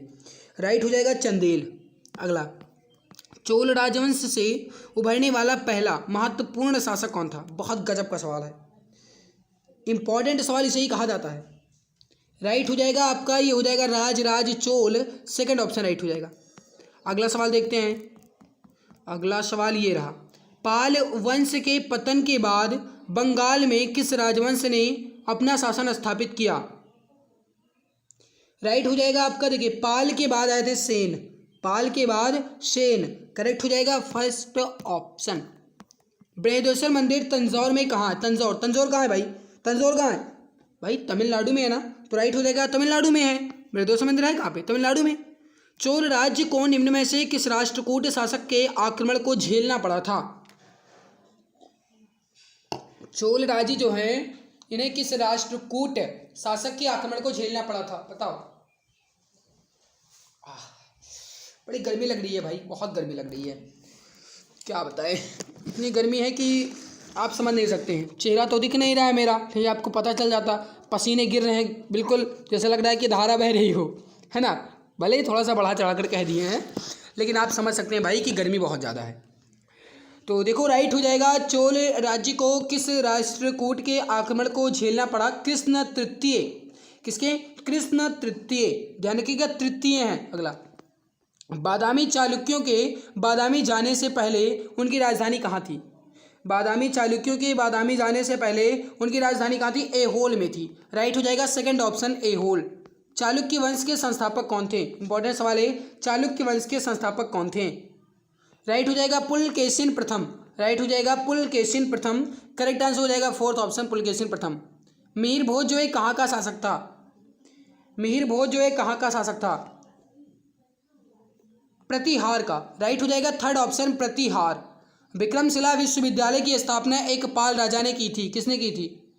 विक्रमशिला विश्वविद्यालय की स्थापना, अब यहाँ पे कह दिया गया भाई एक पाल राजा, तो आप इतना तो दिमाग लगा ही सकते हैं कि पाल राजा इसमें धर्मपाल ही होगा, तो राइट हो जाएगा आपका फोर्थ ऑप्शन। इतना आसान सवाल सीजीएल परीक्षा में पूछ लिया। बताओ भाई, कंबाइंड रिजल्ट लेवल में खजुराहो मंदिर जो है कहाँ पे है? खजुराहो मंदिर कहाँ पे है? राइट हो जाएगा एमपी यानी मध्य प्रदेश में, करेक्ट आंसर हो जाएगा आपका मध्य प्रदेश यानी एमपी। भारत के उत्तर पूर्वी भाग में त्रिपुरा की पूर्वी रियासत पर किस वंश का शासन था? 44 नंबर सवाल, किस वंश का शासन था? इसका आंसर आपको बताना है। राइट आंसर हो जाएगा माणिक्य का शासन था, option number second correct answer हो जाएगा। भारत के उत्तर पूर्वी भाग में त्रिपुरा की पूर्वी रियासत पर माणिक्य वंश का शासन था। मोस्ट इंपॉर्टेंट सवाल है। अगला सवाल देखते हैं। ने गंगे कोंड चोला या गंगा नदी के विजेता की उपाधि धारण की थी। अभी जस्ट थोड़ी देर पहले आपने पढ़ा था कि गंगा नदी को उत्तर से दक्षिण में लाने का श्रेय किसे दिया गया, तो आप किसे बताए थे? राजेंद्र चोल प्रथम, तो वही राइट होगा ना भाई। जो गंगा नदी पर विजेता किसे माना जाएगा? जब उत्तर से दक्षिण ले आए तो विजेता किसे मानोगे? राजेंद्र चोल को ही मानोगे ना, तो राइट क्या हो जाएगा? थर्ड ऑप्शन राजेंद्र चोल प्रथम। शासकों ने खजुराहो में अपनी धार्मिकम राजधानी स्थापित की थी, यानी कि कौन से शासक हैं जिन्होंने खजुराहो में अपनी धार्मिकम राजधानी, धार्मिकम कैपिटल जो है ये स्टेब्लिश की? राइट हो जाएगा चंदेल राजवंशों ने, चंदेल शासकों ने। निम्नलिखित में से कौन सी गुफा महाराष्ट्र में स्थित है? राइट हो जाएगा एलोरा की गुफा, थर्ड ऑप्शन करेक्ट आंसर हो जाएगा एलोरा की गुफा। निम्नलिखित में से कौन सा मंदिर राष्ट्रकूट वंश द्वारा निर्मित है? मोस्ट इंपॉर्टेंट सवाल है, घनासान सवाल है। घनासान सवाल इसे ही कहा जाता है, इतना समझ लो। अगर इसका आंसर नहीं दे पाए तो पढ़ना बेकार है। अब आप ये सोच रहे हैं कि भाई ये कैसे कह दिए, हाँ भाई अगर इसका आंसर नहीं दे पाए तो पढ़ना बेकार है। कैलाश मंदिर करेक्ट आंसर हो जाएगा आपका फर्स्ट ऑप्शन कैलाश मंदिर। अगला सवाल है कि मशहूर लिंगराज मंदिर किस शहर में स्थित है? लिंगराज मंदिर कहाँ पे है? लिंगराज मंदिर है कहाँ पे? उड़ीसा, भुवनेश्वर, करेक्ट हो जाएगा सेकंड। शाही चोलाओं के अधीन राजस्व प्रशासन के संबंध में सालाभोग शब्द का क्या अर्थ है? बहुत इंपॉर्टेंट सवाल है, पक्का एग्जाम में टपकेगा। अब किसके एग्जाम में टपकता है या किसके एग्जाम में आता है भाई ये नहीं कह सकते, या किस शिफ्ट में आता है ये नहीं कह सकते, लेकिन हाँ आएगा, इतना जान लो, आएगा तो आएगा। अरे भाई आएगा तो आएगा, अब स्टाम्प पेपर पर थोड़ी लिख दे। शाही चोलाओं के अधीन राजस्व प्रशासन के संबंध में सालाभोग, सालाभोग का मतलब होता था विद्यालय के लिए रखी गई दान में भूमि। फिर समझो, विद्यालय के लिए रखी गई दान में भूमि, थर्ड ऑप्शन राइट होगा। आगे जल्दी बताइए, तीसरी शताब्दी में वाकाटक वंश का संस्थापक कौन हुआ? गजब का सवाल है, इंपॉर्टेंट सवाल है, बेहतर सवाल है, एग्जाम में टपकेगा। अब किसके एग्जाम में टपकता है? बिंदु शक्ति राइट होगा, थर्ड ऑप्शन करेक्ट आंसर हो जाएगा। अगला सवाल देखो, 54 नंबर सवाल, नहीं 54 नहीं भाई, 52 नंबर बताना है। 54 कहाँ पहुँच गए? 52 नंबर है कि कोलथुनाडु, फिर से समझो, कोलथुनाडु, वल्लुवनाड और थेक्कुमकुर भारत के किस राज्य में प्राचीन काल के अल्पकालिक राज्य थे? भाई सवाल तो इंपॉर्टेंट है, 2020 में सीजीएल में पूछा गया है और ये थोड़ा सा कठिन भी है। कठिन तो है, अब खुद देख लो ना, कठिन है, पहले बताओ आंसर फिर कठिन लगेगा। केरल में है। देखो ये सब नाम कहाँ के लग रहे हैं आपको? केरल का ही लग रहा है। तमिलनाडु होता तो हो सकता था तमिलनाडु लगता, लेकिन केरल का है भाई और केरल ही राइट है। फिर से समझो, कोलथुनाडु, वल्लुवनाड और थेक्कुमकुर ये कहाँ का है भाई? ये केरल का।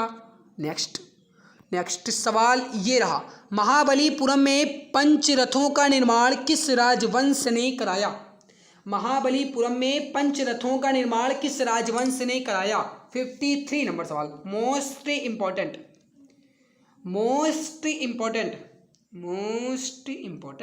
हाँ भाई मोस्ट इम्पोर्टेंट।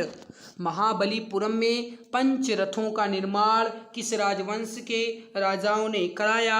राइट हो जाएगा, पल्लव राजवंश, फोर्थ ऑप्शन करेक्ट आंसर हो जाएगा। इतना ही आसान सवाल था।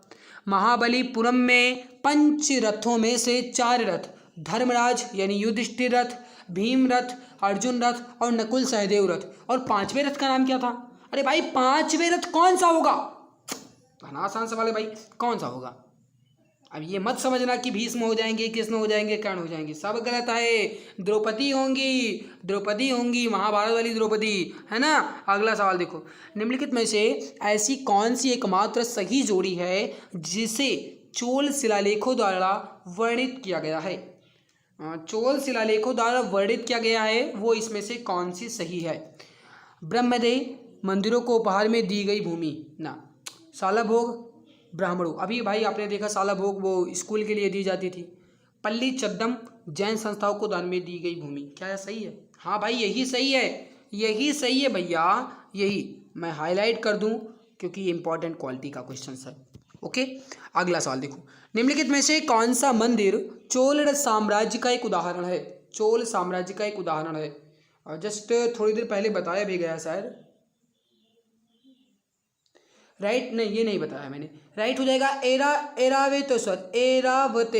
एरावतेश्वर। ये मंदिर जो है ये चोल साम्राज्य का एक उदाहरण है।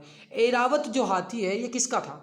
किसका था? इंद्र के नाम, इंद्र के हाथी का नाम क्या था? एरावत हाथी, और उसी के स्थान पे या फिर उसी के बेस पे बना है एरावतेश्वर। है किससे? चोल साम्राज्य से। किस राजा ने भुवनेश्वर में प्रसिद्ध लिंगराज मंदिर का निर्माण करवाया था? भाई इंपॉर्टेंट है, और मेरा आपसे एक छोटा सा निवेदन है भाई, गला सूख गया है लेकिन फिर भी मैं आपके लिए बोल रहा हूँ, हमारे पास माइक नहीं है, मैं बोल रहा हूँ जितना तेज़ बोलूँगा उतनी तेज़ आवाज़ आपके पास जाएगी, अगर धीरे बोलूँगा तो धीरे आवाज़ जाएगी, मतलब माइक नहीं है। और ये तेज़ या फिर ये गला मैं किस लिए फाड़ रहा हूँ? ये आपके लिए कर रहा हूँ ताकि आपका सिलेक्शन हो जाए, आपके सपने पूरे हो जाए। और आप ऐसे मित्र हैं कि मात्र 1 सेकंड का काम है लाइक करना, और लाइक तक नहीं कर सकते हो। भाई मेहनत आपके लिए करें तो लाइक जरूर कर दिया करो, और अगर ये आपको मेहनत अच्छी लग रही है तो शेयर भी कर दिया करो, अपने सभी भाई तक शेयर कर दिया करो, उन्हें भी इस क्लास के बारे में बेनिफिट मिल पाए। तो प्लीज़ आपसे विनम्र निवेदन है भाई, क्लास को शेयर भी कर दिया करो। लिंगराज मंदिर का निर्माण ययाति केसरी ने करवाया था, राइट हो जाएगा आपका first option Yayati Kesari. Delhi police में पूछा गया है 2020 में, पक्का है किसी न किसी शिफ्ट में इस बार भी टपकेगा। दंती दुर्ग एक शासक था जिसने मान्यखेट में अपनी राजधानी स्थापित की। देखो दंती दुर्ग, अब आप वैसे भी कह सकते हैं कि दंती दुर्ग ये राष्ट्रकूट वंश के संस्थापक का नाम था दंती दुर्ग, तो राइट हो जाएगा आपका थर्ड ऑप्शन राष्ट्रकूट। अब आइए भाई हम शुरू करते हैं टाइप नंबर 6, और शायद ये हमारे जो प्राचीन इतिहास की सीरीज है इसका ये टाइप नंबर 6 अंतिम है। इसके बाद जो चलेगा वो चलेगा मध्यकालीन भारत। अब आपके मन में ये अगर सवाल आ रहा है कि इतनी देर हो गया अभी प्राचीन नहीं चल रहा है, तो भाई आप क्लास को अभी के अभी छोड़ दो, क्योंकि इसमें वह बच्चे क्लास ना देखें जो बोर महसूस कर रहे हैं। मेरा आपका कहने का ये है कि भाई मैं गारंटी के साथ कह सकता हूँ, अगर कोई स्टाम्प पेपर लाओ ना, या फिर अगर कोई एक सिग्नेचर करवा मुझसे, तो मैं उस सिग्नेचर भी कर दूंगा कि इतिहास से इससे अलग सवाल नहीं जाएगा। भाई बहुत ज़्यादा सवाल करवा रहे हैं, जानते हो कितने करवा रहे हैं? 1800 के लगभग कुछ सवाल हैं, और ये वही सवाल है जो एग्जाम में बार बार पूछे जा रहे हैं। तो फिर से पूछा जाएगा आपके एग्जाम में। अब कैसे कह देते हो नहीं पूछा जाएगा? पूछा जाएगा और यही टपकेगा, इतना भी समझो। टाइप नंबर 6 का सवाल नंबर 1, ये गुफाएं मुंबई हार्बर में स्थित हैं, जो शिल्प गुफाओं का एक नेटवर्क है। बताओ कौन सी गुफाएं? अब भाई इतना समझते हो, मुंबई में है। मुंबई में है मतलब कहाँ पे है? महाराष्ट्र में है। महाराष्ट्र में कौन सी है? इसमें तो लगभग सभी है, एलिफेंटा राइट होगा। नेक्स्ट, बाद में नालंदा विश्वविद्यालय किस राज्य में स्थित है? नालंदा कुमारगुप्त द्वारा स्थापित है, कहाँ पे? ये है बिहार में, राइट हो जाएगा second option Bihar. Income tax assistant में आया है। निम्नलिखित मगध के राजवंशों का कालानुक्रम बताइए। बहुत इंपॉर्टेंट सवाल है, हर एग्जाम में आएगा। सबसे पहले कौन आया, फिर बाद में कौन आया, फिर बाद में कौन आया? पहले आए थे हर्यक वंश। कौन आए पहले? पहले आए हर्यक, फिर कौन आए बताओ? पहले हर्यक आए, हर्यक के बाद कौन आए? बहुत बढ़िया भाई, कौन आए? कौन आए? कौन आए? बहुत बढ़िया। बताओ। देखो पहले आए हर्यक, क्योंकि बिम्बिसार ने ही मगध साम्राज्य की स्थापना की। हर्यक आए। हर्यक के बाद कौन आए? हर्यक के बाद जो आए वो इनके जो मतलब शासक हुआ उदयन, उदयन के ठीक है। इसके बाद जो आए ये आए शिशुनाग। कौन आए? शिशुनाग आए। और शिशुनाग के बाद कौन आया? शिशुनाग के बाद जो आए वो आए नंद, है ना, क्योंकि घनानंद को हराए थे।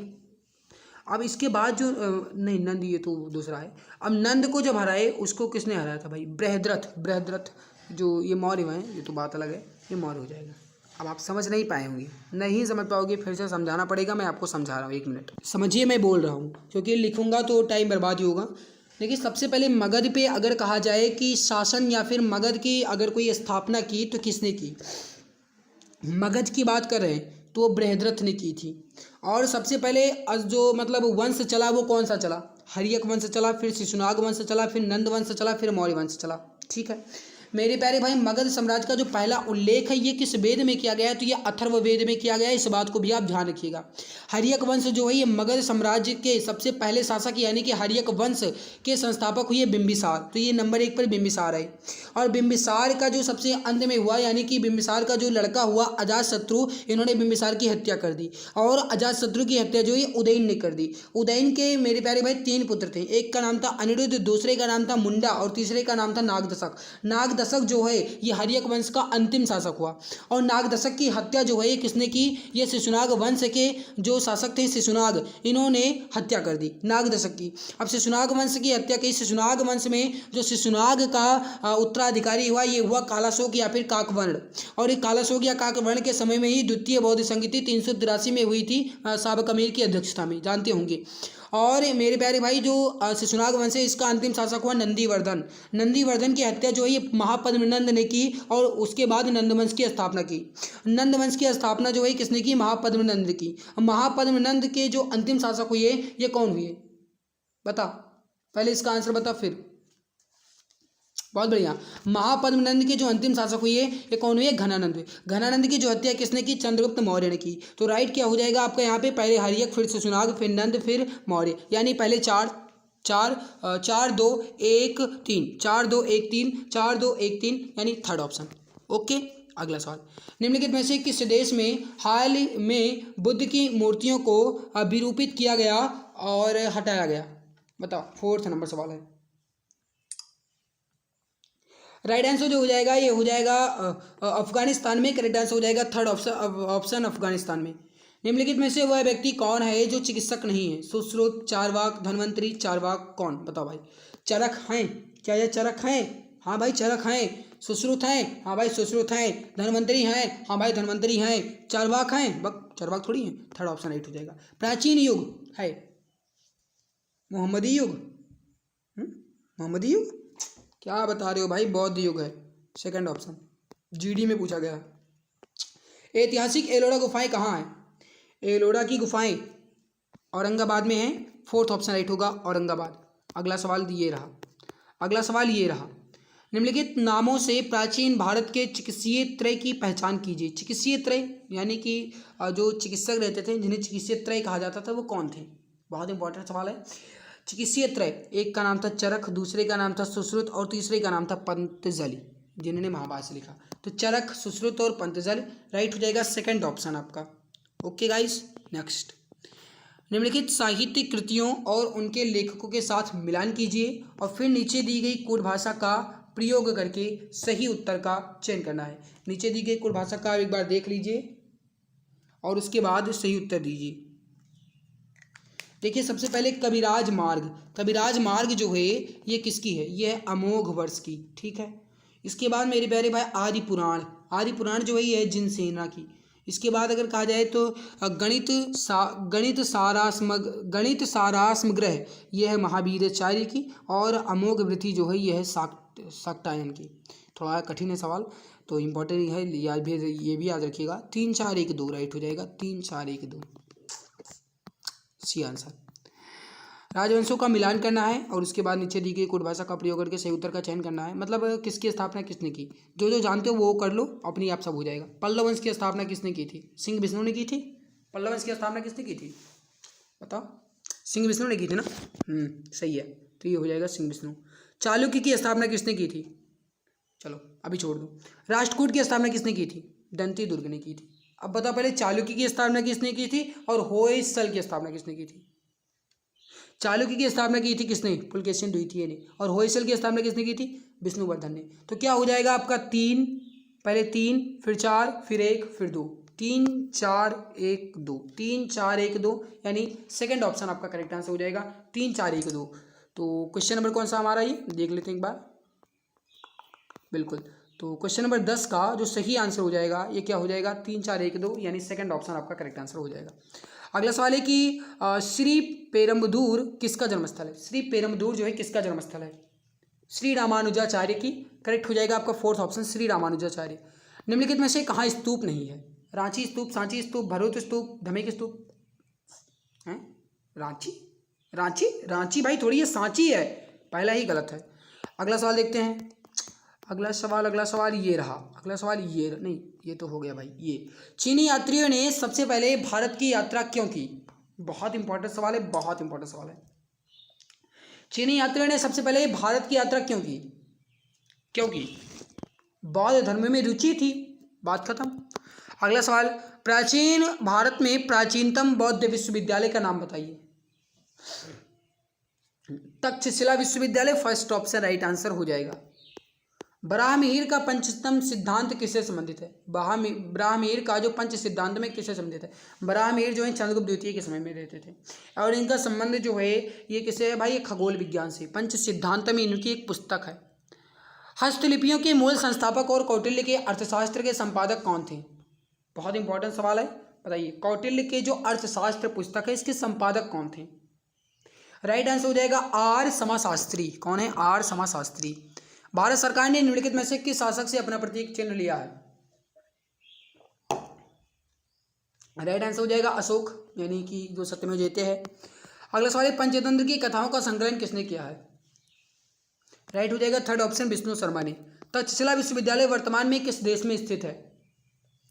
राइट आंसर हो जाएगा आपका तक्षशिला विश्वविद्यालय वर्तमान में कहाँ पे है बताइए।